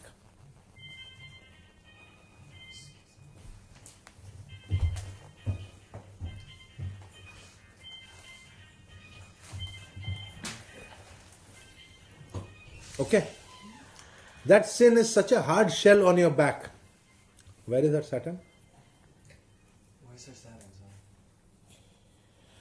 In the 12th house with Mars. Right. Aspecting 6th house. Has to. Okay. So you see, Saturn represents the Dridha karma. Saturn represents the Dridha karma. Dridha means that which cannot be broken, that which refuses to leave us, that which we are stuck with. All of us are sinners, aren't we? We are all sinners. Do you agree or you don't agree? You agree? Okay, right. So, Saturn represents that sin, that body of sin which we are carrying in our back. And Kurma, or the tortoise, is symbolic of that. Because of that heavy burden on us, we have to slowly walk through this horrible life, painful life. We want so many things, but nothing comes our way. Because sin is so heavy on us that nobody wants to be attracted. There is nothing very beautiful about the tortoise. What's so beautiful about it? Nobody wants to hang around us. They stay away from us. Luck doesn't come because the hard shell is this thing. And we are so touchy about it that when we see something, we become frightened and we withdraw inside that shell. So the shell is also a shelter. We take shelter in our own sin by doing more sin.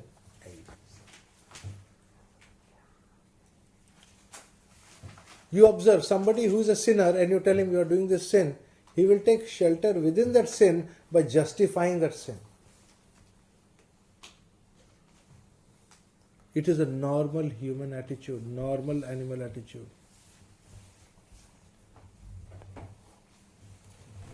Our mind is like that. We will do that. Because that is the nature of sin. It is Dridha. What is Dridha? Dridha means that which is hard, which is not going away, which is stuck to us. Why is it stuck to us? Because it's stuck to our minds. It is holding our minds. It is difficult for it to go.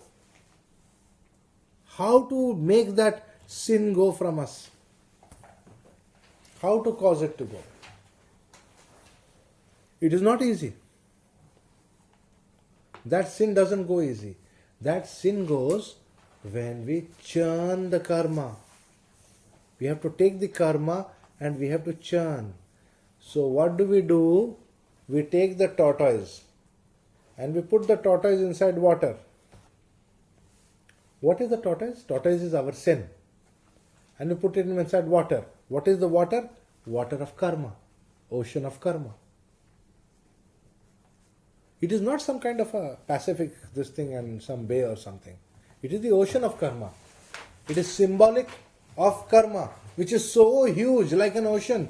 There is no count. Can you count how many ants you have killed in your life? You can't. Unlimited. We don't even know how many murders we have done.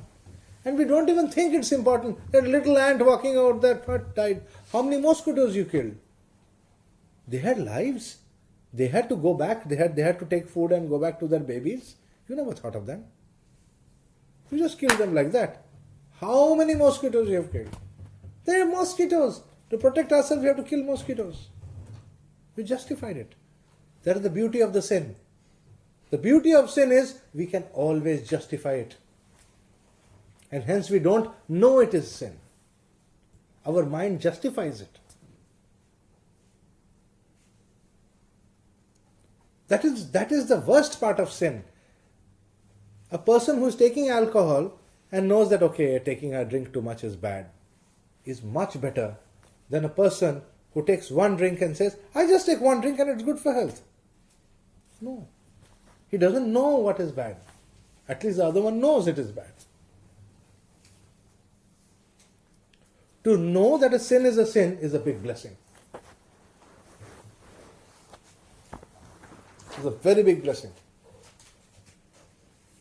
Because our own minds is blocking that knowledge of sin.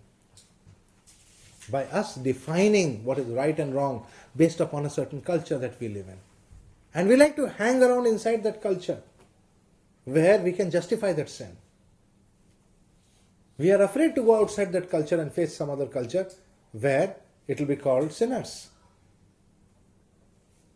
You see my point? It is a state of mind.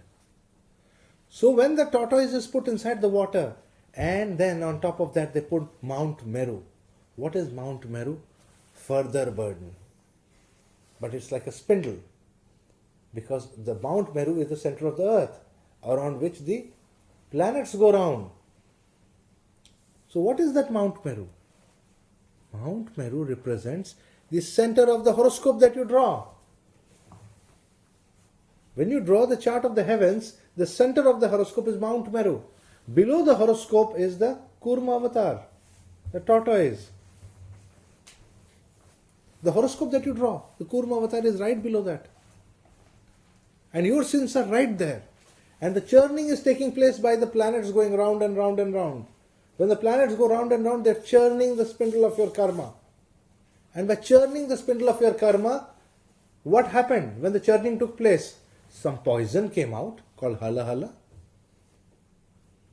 What was the name of the poison? Hala Hala. Hala. Ha and La, when put together, is poison. Hlim. Hala Hala is poison. And who can take care of Hala? Hara. I didn't say Shiva. I said Hara. Hala will be removed by Hara. You see, Ha is Akash. La is coming down. Ra is going up. Like fire goes up. La is the descent. So the poison that was going down or coming down to destroy us was picked up by Shiva like that, and Shiva drank it.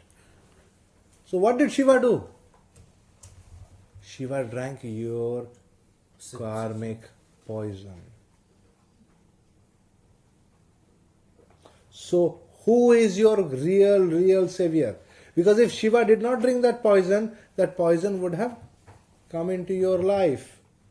And when it comes into your life, you will burn. You will burn. Your body will be destroyed. Terrible diseases will come over you. So the root cause of disease also comes from Saturn's Kurma avatar. Hence Saturn becomes the significator of disease. Saturn symbolizes disease. And how does disease come? From you. You have caused your own disease. How did you cause your disease? From your sin. And what happened to that? The sin was churned by the karma, the planets going round. And when the churning took place, a lot of poison came out. And who will drink the poison? If Shiva is there, he will drink the poison. So what is the most important thing that you learn about the Kurma avatar story? Since you are born in this planet, you must say Om Namah Shivaya. You must say it. If you don't say it, believe me, your body will be destroyed every day so many times. The poison will burn you so bad that you will not know. It is only when Shiva picks up the poison and drinks it, are you saved. So who is the real helper? It is Shiva. He removes the tamas from within you. He helps you to transcend the tamas. Now, From that came out a lot of nectar. From the good karmas that you did, you got nectar. And so the nectar is supposed to give you immortality. So, what does it mean? The more of good karma you have done, the more of nectar you will get from the churning. Moksha is different from Amrita. I have explained this to you in the beginning of the class. You may be in a state where you will not die, but that doesn't mean that you have got moksha. You see my point? You may exist in some state, in some God knows which spiritual system, where you are not changing, but that does not mean you have got moksha. Because what moksha is, I do not know. You are still stuck in that. So it means you are getting Amrita. You are not getting released from the cycle of karma. Amrita is the good things that you see in life. Now what else came out from the churning? Lakshmi came out. That means based upon your karma you will get wealth. Based upon your karma, Chandra came out. Chandra came out means mind, mana, mental peace. Mental peace or sorrow. And the different stages of the mind are based purely upon this sorrow and the churning of the karma. So the state of mind has to be seen from Saturn and the churning of the oceans. That is why you would have heard astrologers talk of Sadesati and things like that. They do not talk of other planets, they only talk of Saturn. Why? Because of the churning of the oceans. This mental peace, happiness, the bliss of the mind is purely a blessing of good karma. What else can it be? Where do we get it now?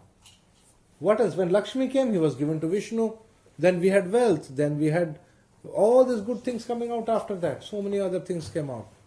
Maybe when you read it, you will know what are the good things, and you can study all the good things that came out. That is not bothered. When good things come out, you are not bothered. You are not worried. You will enjoy it. I am also not worried. Nobody will come to see you as an astrologer when good things are coming out from their karma. They come to see you when the poison drinking becomes difficult. So as an astrologer, you know the value of Om Namah Shivaya.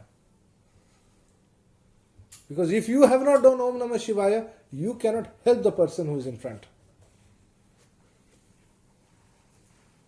Because that person in front is burning with the poison that is going inside. There is no way for the poison to come out. It is destroying the body. It is destroying the happiness of the mind. They cannot sleep at night because of the burning. Om Namah Shivaya. Is there a minimum number we should do? There is nothing called minimum in this name. It depends on how much poison you have to burn. And who knows what is the limit? सही है, किसको पता क्या सीमा है उसका? किसी को नहीं पता. Do it, keep doing. What about fear? Yeah. A lot of things, like you kill a mosquito, you kill an ant or whatever. They are all sins. It's also because of, they are sins, but they're created out of fear. A lot of times when you kill or do something, it's out of prevention or fear. So is fear also related to Saturn? Or Kurma Avatar? You could have started crying because of fear. Why did you kill? There are many ladies when they see a small rat, they say and they jump on the bed. But you see the men, they don't. They are running after to kill the rat. Why? So how you react is your nature. Is it not? Who asked you to kill the mosquito? Pick up the phone, call somebody else, tell him, I don't know, there is a mosquito over here, you have to do something. Let him do what he will not do. That's what ladies do, right? Yes, that's why they. That is why they have all the diamonds. You don't. Right? Right? That is their good karma. You did all the bad karma, so you have to hang around driving the car. So we have covered all the avatars, but what is left? Narsimha avatar. So we have covered all the avatars, but what is left? Narsimha avatar. Krishna avatar. Buddha avatar. Krishna and Rama you have to cover with the stories. They complete the Ramayana. Yeah. They take the chart and Yes. Narasimha avatar. And Buddha and Brihaspati I've done. Vamana avatar. Vamana.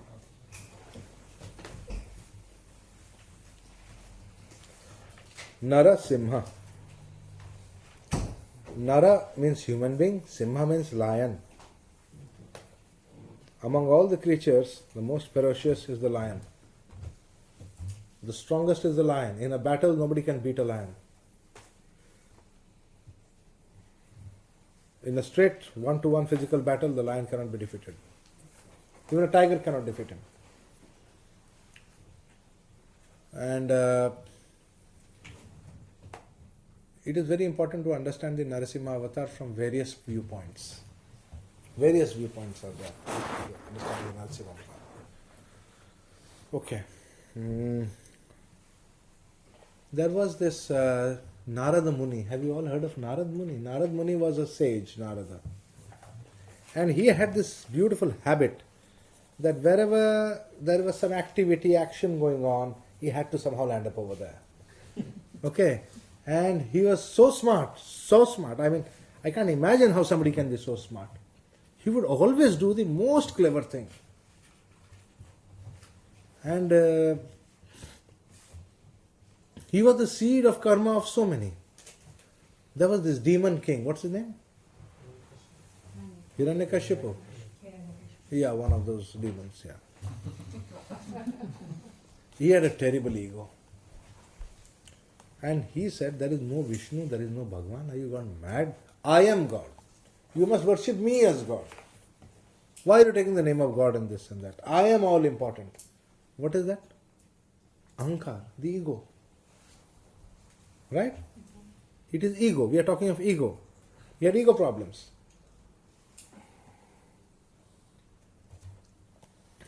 His brother had been killed by the Varaha avatar. So he was very mad with Vishnu. He said, I'm going to destroy Vishnu, I'm going to destroy all his kingdoms, I'm going to take over the kingdoms. He took over the Swargaloka, he kicked the kings out of God, out of heaven. They were hanging around the air, floated in suspended animations. So he had become the boss of the three worlds, in simpler words. So Indra and the others ran to Vishnu, save us, what are you doing? At that time, the king's wife became pregnant. And see the thing, king's wife became pregnant and she was carrying this baby. And when she was carrying the king's baby, Narad Muni came. So she was so happy and Narad Muni started visiting her every day. She said, I am really fortunate. What kind of a baby am I carrying? Ever since I started carrying this baby, every day this great sage is coming to my house. And he comes from the air and tells me these beautiful stories about Vishnu. And beautiful stories he would say, how about Narayan is this, Narayan is that, this, that, this, that. So she would listen to all the stories, become very happy and go off to sleep. So she heard that every day, and then finally one day the child was born. The child turned out to be a great worshipper of Vishnu. And his name was Prahlad. They called him Bhakta Prahlad. Because he knew all the scriptures, he knew all the things, he was very brilliant. His father was completely mad at him. He said, what the hell is going on? How can my enemies, what kind of a son is born in my house who's taking the name of my enemy all the time? This is madness, right? So he told his son, he decided to punish his son. There were multiple kinds of punishments he put him through. Right? You can go through the whole list. There was a burning fire, he was made to stand in the middle of the burning fire and what not all. Nothing happened to him, nothing. He would just say, Om Namo Bhagavate Vasudevaya. What was the mantra? Om Namo Narayanaya. Anyway, whatever the mantra was, he kept on saying the three Vishnu Kavacha mantras. You know Vishnu Kavacha? There are three mantras by which Vishnu will always protect you. For the protection of the body, it is Om Namo Narayanaya. So when your body is getting destroyed, you say Om Namo Narayanaya and your body shall be protected. When your mind is getting destroyed, you say Om Vishnave Namah and your mind is protected. When your karma is getting destroyed, you say Om Namo Bhagavate Vasudevaya and your karma shall be protected. So these three mantras are called the Narayana Kavacha mantras. Kavacha means protection, shield. See, I am talking of a shield when I am talking of Mars. I didn't talk of a shield before this. I am talking of a shield when I am talking of Mars.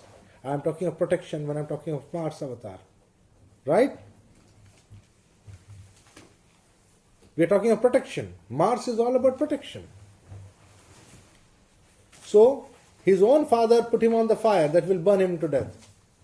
He didn't die because he was protected by the Narayan Kavach. Then they told him, okay, take him to the jungles, cut him and throw him. They took him to the jungle, they tried to cut him, something happened and he lived over there. Okay. They tried all kinds, they tried to throw him from the top of a cliff. He survived that. Every form of murder possible they tried, but he didn't die. Finally, one day his father completely lost his head and told him, where is your... It was about sunset time. It was not yet... the sun had not set fully. It was neither day nor night. And his father got angry and asked him, where is your Vishnu? Where is your God? So he told him, he's everywhere. Where? Inside this pillar, right now. I will break this pillar, he will come out of the pillar. So he broke the pillar. And from the pillar came this man lion. Half man, body was the man, the head was of a lion with very powerful, huge nails. And he took the king and put him on his thighs and tore open his stomach.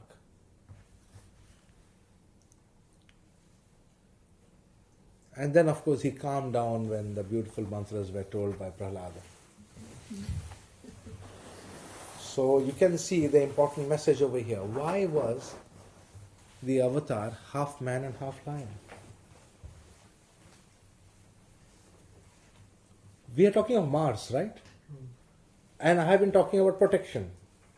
Mars is all about defense, all about protection.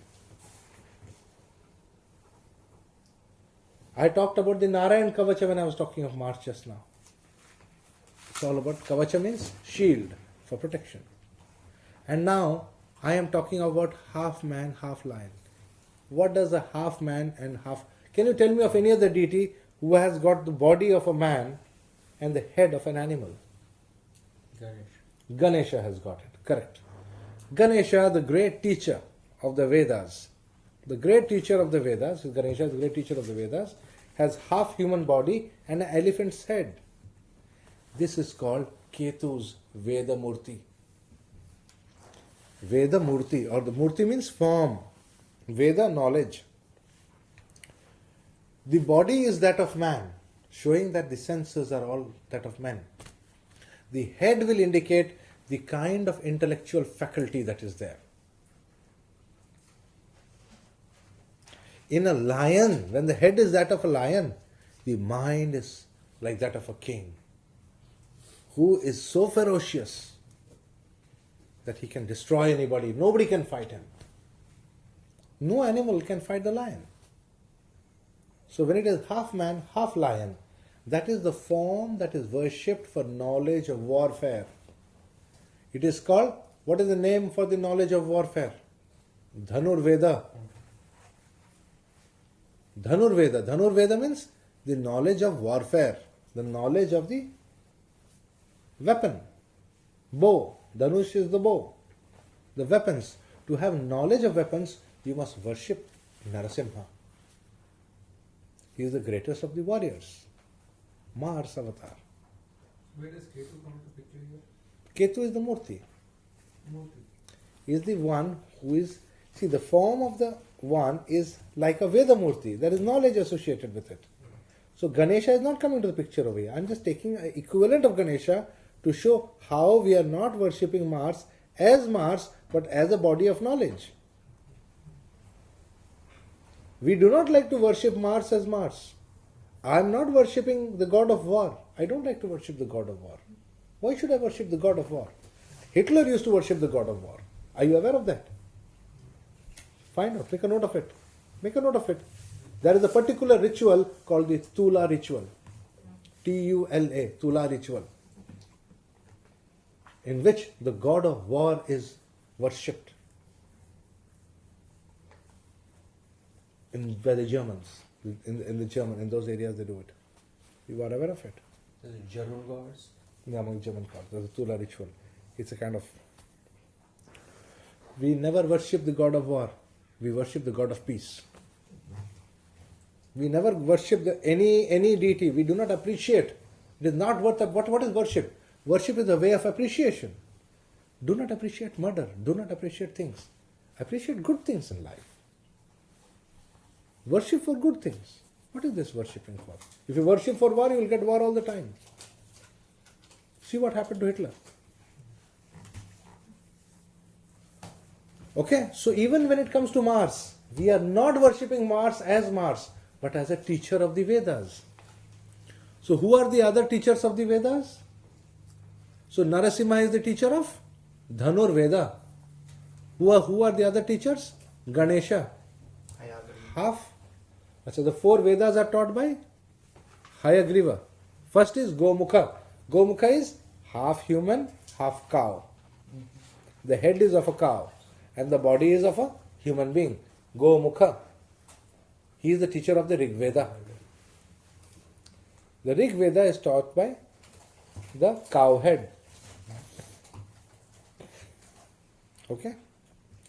Then the Yajurveda. Yajurveda is taught by Ajamukha. Aja means goat. Mukha is head or goat face. Then Hayamukha, horse head. Samaveda. And then Markata Mukha, that is monkey's head, is teaching Atharva Veda. Have you heard of Atharva Veda? Anybody has not heard of Atharva Veda? Markata means monkey. And you know of any deity with a monkey's head and a human body? Markandeya. Hanuman. Where are you? You need a coffee break, is it? Am I going very fast? Guruji, so if there's Dhanur Veda, then all the other sub-branches, the Ayurveda, Vastu... Everything has a Veda Murti. If you know the Veda Murti, the Veda knowledge will come to you. Also, these Super Veda, different Veda Murtis. Yes. Yes. Just as for Dhanur Veda, it is Narasimha. For war, Narasimha is the highest. For Ayurveda? For Ayurveda, there must be a... I'm sure if we look at the Egyptian, because the Egyptians put Murtis on every head. Like Yama, they put a jackal. Their Yama is jackal. Everything, the whole mythology is the same. Yeah, the Veda Murtis were all human-bodied. Yeah. It is the ability of human beings, but the special faculties of that animal. Okay? Ganesha, what a memory. The elephant said, what a memory it has got. So memory comes from Ganesha. A faculty for all the Vedas. The tremendous faculty of memory comes from Ganesha. The person remembers the entire scriptures, entire Jyotish. So please worship Ganesha. Please worship Ganesha if you want this Jyotish knowledge. There are so many mantras for Ganesha. There was one mantra I used to do for a long time. I used to do the Shakti Vinayak mantra. Om Hrim Gam Hrim Mahaganapataye Namah Swaha. This is the mantra which I did for this knowledge. Om Hrim Hrim Gam Gam Hrim again Hrim Mahaganapataye Namah Swaha. Okay? This is the mantra I did for this knowledge. Shakti Vinayaka mantra. And as you know, Hrim is, by now you know, is the Bhudevi, Saraswati. Knowledge will come. The Devi Pranava. Okay? So with this, you will get tremendous knowledge, memory, that you will not forget horoscopes. You will be able to study all of them. Right? It's important. Okay. So, Narasimha Avatar you have understood. What did Narasimha Avatar transcend? What did he cross over?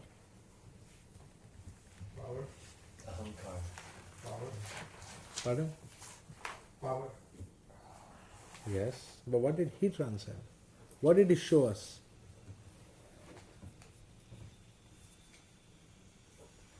What is this episode all about? What is the important thing that is being taught to us? Belief. Yes. Knowledge has no meaning if you do not have faith in the knowledge. That is all about the Mars avatar. You may be the most learned person in the world, but that knowledge is of no use to you if you do not have faith in the knowledge. Till you have faith in the knowledge is not yours. And when you have the perfect faith in the knowledge will never leave you. Faith must not be to any individual teacher. The faith should be to the knowledge. See the point? The importance of faith to the knowledge. Prahlad was taught by Narada. And Prahlad was in the womb of his mother. He did not even know who was teaching him. Do you see the point? The baby was in the womb, so how does he know who taught him? Am I being understood? So he was taught the entire Srimad Bhagavatam and all those Puranas and all the Shiva Purana, everything he knew. In the womb, when he was in the womb, a little baby. And Narad Muni just looked at the womb like this, blessed it like that, and just sang it out, and all the knowledge went to him. So what does it show? Prahlad did not even know who his guru was. His guru was Narada. The one who gave the knowledge is Narada, but he did not even know his guru. So who will he pray? But he had blind faith that yes, this knowledge is right. Knowledge cannot be wrong. It is that faith that makes you the best. You want to excel in something. You want to be the best in something. You want to do very well in something. You must have faith in that body of knowledge. If you do not have faith in the body of knowledge, the knowledge can never come to you. When people ask you, does Jyotish work? You say, Jyotish works, but I may not be a good Jyotishi. Say that. The day you learn to say that, you will be made the best Jyotishi. The knowledge will come to work for you. The seer, the rishis will come and help you. Because you have faith in the knowledge. You have faith in their teachings. So what are you transcending here? So we understood the faith. We are transcending doubt. Doubt. When do you become defensive? When you don't have faith. When you have faith, there is no need to become defensive. Be very calm and tell. Who is becoming defensive about something? Who is fighting? Persons who don't have faith. When you have faith in your knowledge, faith in knowledge about something, there is no need to fight. You are very cool about it. Father told him, I'll burn you if you don't say that Vishnu is like this. He said, why? Burn me? I'm sure he'll protect me. Faith. Faith is what matters. Yeah. One signification I never understood is what is the significance of half man, half lion, not day, not night, not inside, not outside, the in-betweens. It's all the Sundis. Everything is Sundi. The Sundi of the day, the Sundi of the house, the Sundi of man and human, the Sundi of It earth indicates, and sky. it symbolizes turning point. Mm-hmm. It symbolizes the Gayatri. Gotcha. There are 4 Gayatris in a day. The Gayatris are sunrise, sunset, the 2 most important Gayatris, and the midday and the midnight. The sunrise is like the first house, is dharma. Sunset is kama. You know that. You know the 4 Gayatris. So the sandhis have to do with the Gayatris. So sandhya is associated with Sandhya Vandana. What is Sandhya Vandana? It is the Gayatri. So the essence is that Mars plays a crucial factor in the Sandhya Vandanas, in the Gayatris. It shows the spiritual discipline required. Your real defense is your own discipline. If you don't have discipline, you will not have any defense. Your defense is broken the moment you break your own daily discipline. Also, that demon, didn't he Yeah, that's a part of the thing that, okay, he can't be killed in the day, he can't be killed at night, he can't be killed this. So what is the demon all about? The demon is all about things cannot change arbitrarily. They change at turning points. There is a turning point in life. When the turning point will come, when the sandhi will come, then sandhya will occur. Sandhi means junction. Sandhi means a junction between a day and night. So the word sandhya means evening or sunset, has to do with the junction timing. So the symbolizes is Mars refers to turning points in life. It also symbolizes not only turning points in life. You need strength, not at all the times. You need strength at turning points in life. Okay. And you will succeed, provided you have faith. If you have faith in yourself and in your knowledge, you will always succeed. The important message of the Narasimha avatar is, you want to succeed in anything in life, you must have faith in yourself. And you must have the energy of Mars to work for it. Very disciplined. In any person in this world who has succeeded in any single discipline in life, in that discipline the person has had tremendous faith and has been very disciplined when it comes to that work. You have to put tremendous discipline and tremendous energy and tremendous faith in that one work. Then only will you transcend the normal abilities, normal success. You will define new boundaries of success. So Guru, to get that faith and to keep that energy flowing, then for Mars you would do the mantra of... Yeah, it is the Veda Murti. Vedam is knowledge. Okay. Veda Murti. The Veda Murti reinforces your faith in a certain kind of knowledge. Like if I keep worshipping Ganesha every day, my faith in Jyotish is reinforced. So long as I am worshipping Ganesha, I will never doubt Jyotish. So long as I don't doubt Jyotish, I tell people openly, you want to criticize me and my inability. Do not criticize the knowledge. The knowledge is not wrong. I failed. The knowledge doesn't fail. I always said that. Because I said that, I was able to go a step further. And each time I excelled myself. So, who is setting the standards? I was not waiting for others to set standards. I went ahead for myself. And this is what my Gurudev had taught me. Don't wait for others to set standards for you. You want to excel, follow this path of the Veda Murti. So I set my standards and I went ahead myself. Why should I wait for others? One fine day when you turn and look back, they are way behind. They are still struggling with things like Vimshotri Dasha. They don't even know. Yes, honestly, that's why they are. Way behind. Yeah. You should go for Ganesha's mantra for pleasing... For Jyotish.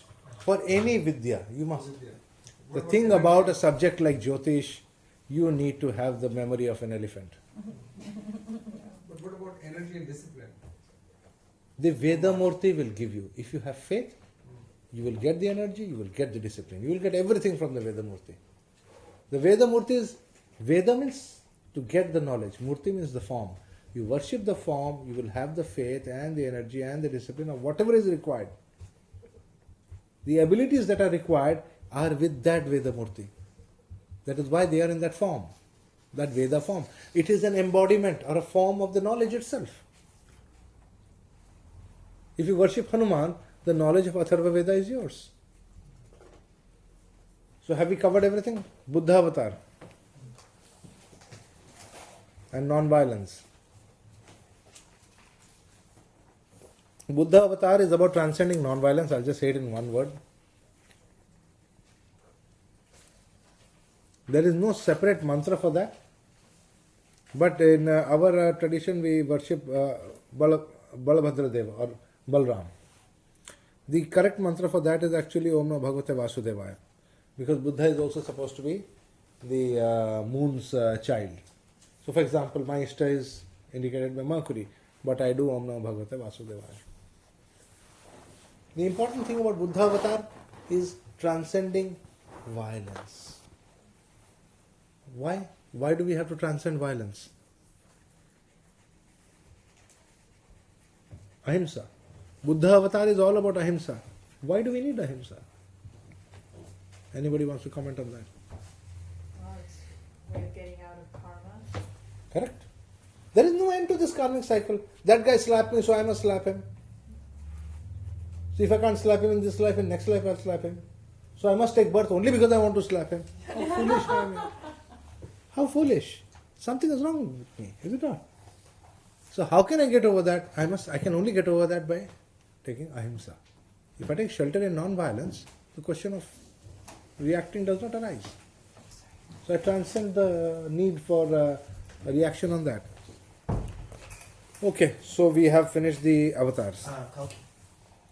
Kalki avatar is the Lagna.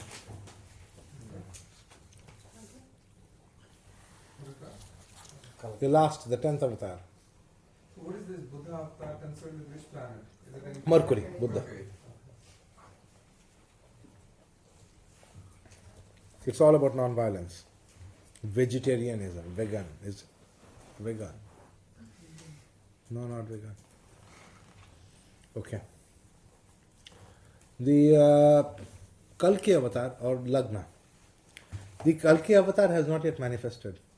He is supposed to manifest at the end of this Yuga. At the end of Kali Yuga, the Kalki avatar will come. When he comes, the Jagannath temple will break. Break. The cause of the avatar to come will be because the Jagannath temple at Puri will break. It will be broken. You see, each time our Brahmins have been smart enough to save it. So many times the situations came to break. Each time they were smart enough to save it. So when they come to break it, they will break it finally. And that will be the cause of the Kalki avatar. Jagannath will be shifted from the temple where he is now to another temple which has already been built and is already waiting for him. We already have people who are employed over there every day, cleaning it, maintaining it, waiting for that Yuga to end, and when it will happen, it's shifted. It's unbelievable, huh? They're going to wait for the next God knows how many 100,000 years. By then this new temple will also fall down. Isn't that crazy? Yes, honestly, they are there. Come to Orissa, I will show it to you. Where is it? It's in Orissa. So that is the important prediction about in all the Puranas, that the Jagannath temple will fall at that time. That will be the end of the Yuga. The Yuga will end when the Jagannath temple falls. That will be the ultimate destruction. Because it is said to be the seat of the blue lotus. The Jagannath temple has a blue light that goes above it. We can't see it, but Shankaracharya has recorded seeing it. Chaitanya Mahaprabhu has recorded that he has seen it. There is something to do about the blue light which takes away our tamas guna. That is why there is something about that place in Puri. Something. We don't understand the whole thing. That is the blue light. Anyway, interesting. So the Kalki avatar is supposed to come somewhere in those paths. He is supposed to be riding a white steed. I can't imagine how somebody could ride a steed and run around in the modern days.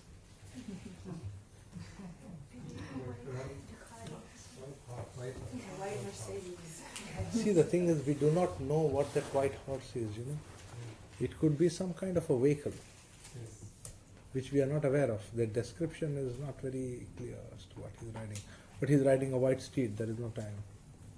He is always, in fact, Jagannath is always shown as riding a white steed. It is very surprising. He always is shown in all the pictures as riding the white steed. I mean, he is depicted as the Kalki avatar. Because when the Jagannath temple breaks, then the Kalki avatar comes. And then, of course, by then men would have become very tiny, tiny creatures of about 1 foot in height. The human race would have been reduced to such tiny proportions, and cannibalism would be rampant again. I mean, the kind of descriptions are given. I don't want to see such days.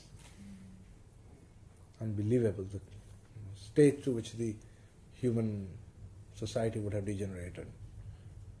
It's unbelievable. I read it. Somebody's imagination on a scripture like that it's phenomenal. Right? The kind of things they say is really terrible. So what is the... Things like mothers eating babies as soon as they are born. It's unbelievable. Wasn't that avatar supposed to transcend Lord Bhubaneshwar? He will. Not in the lifetime. What is all this? What is all this? What is happening? You know what is the description? What is happening in Kali Yuga? What is happening around you? The intelligence of man is failing him. The intelligence of men is failing. They are not able to even think what is good and what is not good. Simple things they can't decide anymore. Intelligence is the total failure of their intelligence. Their brains have ceased to function. And by then, the intelligence has fallen to such a level that a mother will eat a baby. What is going on? To what extent has it fallen? So the Kalki avatar helps them to transcend this fall in intelligence and gives the supreme intelligence. The supreme intelligence will always keep you enlightened. So he will come as an embodiment of blood, no? Will come, yes, but why should we wait for him to come? Why can't we do a mantra? The mantra is Om Namo Bhagavate Kalkine. Kalkine. Any other mantra that you know? There's in Puri, the one Achyuta Gadi teaches Kalki Maha mantra. Yes. You know that mantra? Well, I have it. It's on their webpage. They No, yes. I want to Yes. make a diksha in it eventually. But I will tell you, my Gurudev said, do not use all these mantras. You must just use the mantra Om Namah Bhagavate Jagannathaya. And your intelligence will never fail you. The name Om Namah Bhagavate Jagannathaya. Never will your intelligence fail you. Your intelligence will always be with you. You will be calm. You will continue in what you have to do. Okay? So now we have finished the 10 avatars. Do you want a break? And it's almost 5 o'clock. So how many hours have we done today? Can you mention in the second chapter they talk about how some of the avatars have more Jivatmamsha and some have more Paramatmamsha? Yes, yes. And it doesn't make sense like why. Oh, that's simple. That's very simple. Okay, we'll come to that. Yes. A nice question was asked by Eric over here as to Parashara mentions that in the second chapter, some of the avatars have more Paramatmamsa and less Jivatmamsa. Now we know the difference between Paramatmamsa and Jivatmamsa, right? The main difference being the extent to which they are transcending the 3 gunas. Within each of us, there is an aspect of this God that is called Paramatmamsa. Even if it is there in a tiny measure, we are said to be avatar. Okay? So there is a God inside all of us in a very dormant form. On a branch, they sit 2 parrots called the Jivatma and the Paramatma, talking to each other. And who is dominating and who is able to dominate your nature is very difficult to accept. This is the way, this is the conception that they are on a branch, they are 2 parrots sitting like that. In reality, there are no 2 parrots because there is one. There is only one Atma inside. So, there are multiple ways of trying to explain it. 1 Atma, 2 Atmas, multiple Atmas. But the point remains that it all depends to what extent they have transcended the gunas. The pain and the suffering of the mother was transcended by the Narasimha avatar when he took the world out of, by the Varaha avatar when he took the world out of complete and total darkness, complete destruction, thereby giving birth to the human being. and bringing joy or another life to the world.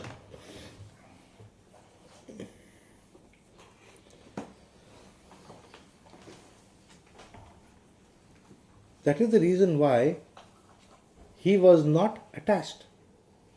He was not attached to the fruits. He was beyond the gunas. He had to be above pain to take the pain out. It is only a comparative. When you calmly sit down and think that to what extent has the Paramatmamsa manifested? Where is it that they have exhibited superhuman qualities? When there is an exhibition of superhuman qualities, then only we know that the Paramatmamsa has dominated, has gone much beyond. And we find that only in the 4 avatars, it is extremely high. The highest is supposed to be the Krishna avatar, where in one Krishna is meeting 1600 or 16,000 wives simultaneously. How can that happen? How can one Krishna meet 16,000 wives? So he is transcending all things of the mind. The mind cannot understand. He has transcended that. All limits of the mind. Every limitation of the mind he has crossed. There are multiple things, multiple events. A little child, a little baby is killing so many demons. A little baby is killing demons. How is that possible? Not 1 or 2, but so many of the demons he's killed. How is that possible? So that means he is exhibiting superhuman abilities. Ram picks up the bow, sends an arrow. How many of those huge trees were there lined up? How many? 7, 10, 11. Sarah, do you remember? Ramayana? The coconut trees were in a line. I think 11 of them. And each coconut tree is pretty thick. When you stick an arrow with great strength, at most it can pierce through one, even if you are very strong. Normally it goes slightly inside. It's a hard wood. It's very solid hard wood. 11 trees, it goes through the trees, cutting the trunks off. 11 of them. And goes across and comes back. Superhuman strength. Goes, there's a stones lying out there, touches the stone, stones are thrown into the water and they are floating on water. What's going on? Wherever your exhibition of energy is beyond the gunas, because when it is beyond the gunas, it is not going to follow the laws of physics, what we call the laws of nature. Whenever there is an exhibition of such a thing, absurd thing, which you can't explain, then it is called Paramatmamsa. Because that is what is divine. In all the others, there was no clear exhibition.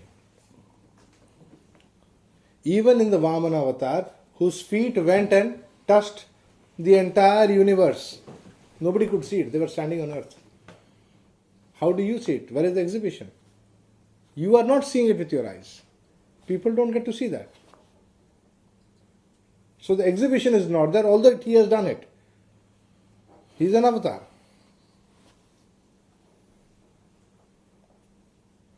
So like that you have to understand the transcending. What about lesser avatars? Because if you see, Parashara clearly mentions, all these avatars are from the grahas themselves. And some of these avatars, based upon these grahas, the most important avatars for the grahas are these. But there are also other avatars, lesser avatars, what we call Amsa avatar, like Chaitanya Mahaprabhu, who is supposed to be an avatar of the moon. Just like Krishna, he is supposed to be an incarnation of Krishna. Why? Because he has the moon in Lagna. Okay? Have you seen his chart? You should be teaching that chart. All the charts you should teach. And the condition of the avatars having the moon in Lagna. All those things. Okay, you will be learning much more details from Freedom. He's way ahead, believe me. He's He's learnt a lot. He worked hard and he's learnt a lot. So, what's the signification of the four that Parashara lists? You know, Rama, Krishna, Narasimha, and Varaha. He lists are the Purna avatars. That means they are the four who actually exhibited the some complete Paramatmamsa. Four kendras, four directions, four. You know, is there some other? Yes, there is some other. Think. Mars and Rahu. See the description of Vishnu, the five-headed Vishnu. You will get your answer. Okay? When Vishnu is perfectly described as being five-headed of the five tattvas, you will have your answer.